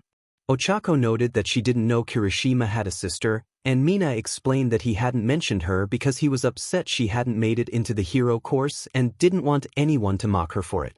This revelation made some of the students feel sad. They believed no one should be mocked for such reasons. Himiko leaned over to Izuku and remarked that Hitoshi resembled Aizawa, which everyone began to notice. Aizawa then instructed both of them to share their quirks and take a seat. Rikaina explained that her quirk was similar to her brother's, but instead of hardening into rock, her body parts turned into crystals, allowing her more flexibility. Hitoshi introduced his quirk as brainwash, causing some students to look nervous while Izuku excitedly jotted down notes and theories about their quirks and potential strategies. Before leaving to bring Azui with him, Aizawa had something important to share that he had meant to discuss during the USJ. He explained that while there was a popular ranking system for heroes, There was a more crucial system that categorized heroes from E rank to S rank, with national-level heroes above them, capable of taking on entire countries. He cited All Might as the #1 hero, followed by Stars and Stripes, and Thomas Andre as the other national rank heroes. This system was designed to help the public and the Hero Association manage heroes more effectively. Momo questioned why this information wasn't more common knowledge, to which Izawa expressed his annoyance at the media and schools for deeming it unimportant, emphasizing that students spent too long learning about quirks instead of this vital information. Everyone agreed, wishing they had been taught this ranking system, which would have made things much more efficient. Izawa then announced that the sports festival was approaching, and all of them would be allowed to participate. He warned that not participating could jeopardize their spots in the class. They would have 2 weeks to train, with the condition that no support weapons could be used unless essential for their quirks. Classes would still be held on Monday and Tuesday for important subjects, while the rest of the week was dedicated to training with school equipment, provided they informed the staff. Everyone nodded in understanding. As Izawa called for Azui to follow him, Izuku raised his hand, requesting to join them to discuss something important. Izawa agreed, and Izuku followed them out of the room, unaware of the worried looks from Himiko, Ochako, Mina, Toru, and Momo. Once in the hall, Izawa turned to Izuku, who bowed his head in apology. He expressed his regret for Izawa's injuries during the USJ incident, feeling responsible for the loss of his eye. He lamented that if he had been stronger, the situation might have been different. Izawa reassured him that it wasn't his fault. His quirk was still a mystery that he was learning to control. He advised Izuku to use the experience as motivation to grow stronger and not to bottle up his emotions, emphasizing the importance of expressing feelings. Izuku nodded, understanding the message. Izawa instructed him to return to class, and after bowing one last time, Izuku headed back. Upon entering the classroom, he noticed Himiko waving him over, prompting a small smile as he walked toward her. As he reached his seat, she scooted her chair next to his and hugged him, asking what he and Izawa had discussed. Izuku explained that he had apologized for the incident and promised to get stronger to prevent it from happening again. Himiko reassured him that it wasn't his fault, attributing the chaos to the villains who had forced his quirk to act uncontrollably. It was Izuku's fault overall, and he knew he had to get much stronger. He pulled out his sketchbook and began to draw. Sighing sadly, Himiko hugged him tightly one last time before letting him go reluctantly, knowing that when he was like this, nothing she said would stop him. Opening the sketchbook to a blank page, he started drawing a man with long black stringy hair tied into 2 high ponytails that jutted upward and outward. He then drew small dark purple eyes with slightly thin eyebrows and a distinctive mark that extended from both sides of the face across the bridge of the nose. Thanks to his improved speed drawing skills, he finished that quickly and added new details to another summon he was working on. This one resembled an octopus but had a rag on its head. After adding a couple of things to that one, he moved on to others but didn't commit to any of them yet. The last one he was adding details to took the form of a beast with spikes on its back, but like the others, it still lacked a full form. Sighing, he closed the book and was about to talk to Himiko when Kirishima approached him with his sister and the new student. Kirishima introduced Izuku as one of the coolest guys around and someone who was super strong. Rikaina smiled, showing her shark-like teeth, and expressed her hope that they could get along. Izuku stuttered slightly but managed to respond that it was nice to meet her. Curious, she asked if her quirk was different from Kirishima's. Rikaina explained that while they shared the same quirk, hers was more flexible, allowing for easier movement. Noticing Izuku scribbling notes in a notebook, Rikaina asked what he was doing. He explained that he was writing down her quirk and how she could improve or use it differently. When she asked to see it, he nervously handed it over. As she read, her eyes widened in surprise. Excitedly, she activated her quirk on her right arm, focusing solely on that part. It hardened to the same level as her brother's, but unlike his, she found she could move her wrist and fingers much easier, though it strained her muscles more, like trying to hold a heavy weight. She exclaimed how amazing it was that he had helped her quirk just by hearing about it. Meanwhile, Shinso, who had been listening, looked at Izuku with curiosity, wondering if he could also get help with his quirk. After considering it for a moment, he stood up and approached Izuku to ask for assistance. Kirishima expressed his hope that if they worked hard enough, it might be possible for both of them to harden their entire bodies, protecting them from almost anything. Izuku explained that it was just a theory, but if they had to tense their muscles to activate it, then maybe it could work. Both Kirishima and Rikaina exchanged excited glances at the prospect since they could only cover parts of their bodies. A new voice interrupted, asking if Izuku's name was Midoriya. It was Shinso, who introduced himself and asked if Izuku could give him ideas for his quirk. Izuku agreed, saying he just needed to know how Shinso's quirk worked to help him. Watching all of this was 𝗵𝗃𝗲, her honey-yellow cat-like eyes observing to ensure they didn't try anything with Izuku. While she watched, she stroked 𝗫𝗏𝗃 and chatted with the other girls. Ochako noticed 𝗵𝗃𝗲's focus on Izuku and asked if she was okay. 𝗵𝗃𝗲 confirmed she was just making sure nothing happened to him. Kyoka commented on how much she cared for him, to which 𝗵𝗃𝗲 admitted she loved him. Feeling a pang of jealousy, Ochako, Mina, and Toru remembered that 𝗵𝗃𝗲 made Izuku bentos, and ideas began to swim in their heads. Shinso, with a raised eyebrow, asked if he should get support equipment to help him in fights and learn how to fight. Izuku advised him to get something to change his voice and extend his reach, like present mic had. Shinso nodded, making a mental note of all that. As Izuku and 𝗵𝗃𝗲 walked out of school, they said goodbye to everyone while heading toward an ice cream shop nearby, where Izuku had arranged for Seabass to pick him up in an hour. The walk would take about 30 minutes, as long as traffic didn't get bad, which thankfully it didn't. During their walk, Izuku asked how she liked her new friends. She replied that they were much nicer and felt like genuine friends compared to her old school. After about 10 minutes of walking, Izuku felt his book shake momentarily, which confused him. He looked at 𝗫𝗏𝗃𝗏, who mentally urged him to ask the Nazgul. Nodding, he inquired about what was happening. The leader of the Nazgul explained that the Juggernaut wanted out, sensing something familiar from the USJ and a lot of fear emanating from that person. It wanted to investigate to redeem itself for what it had done. Alarm bells rang in Izuku's mind. The Juggernaut was extremely powerful, and it had taken 𝗵𝗃𝗲 to control it during the incident. He asked if it would act as it had in the USJ. The Nazgul assured him it promised it wouldn't, only wanting to make up for its mistake by capturing the villain it sensed. Taking a deep breath, he looked at 𝗵𝗃𝗲, who was concerned.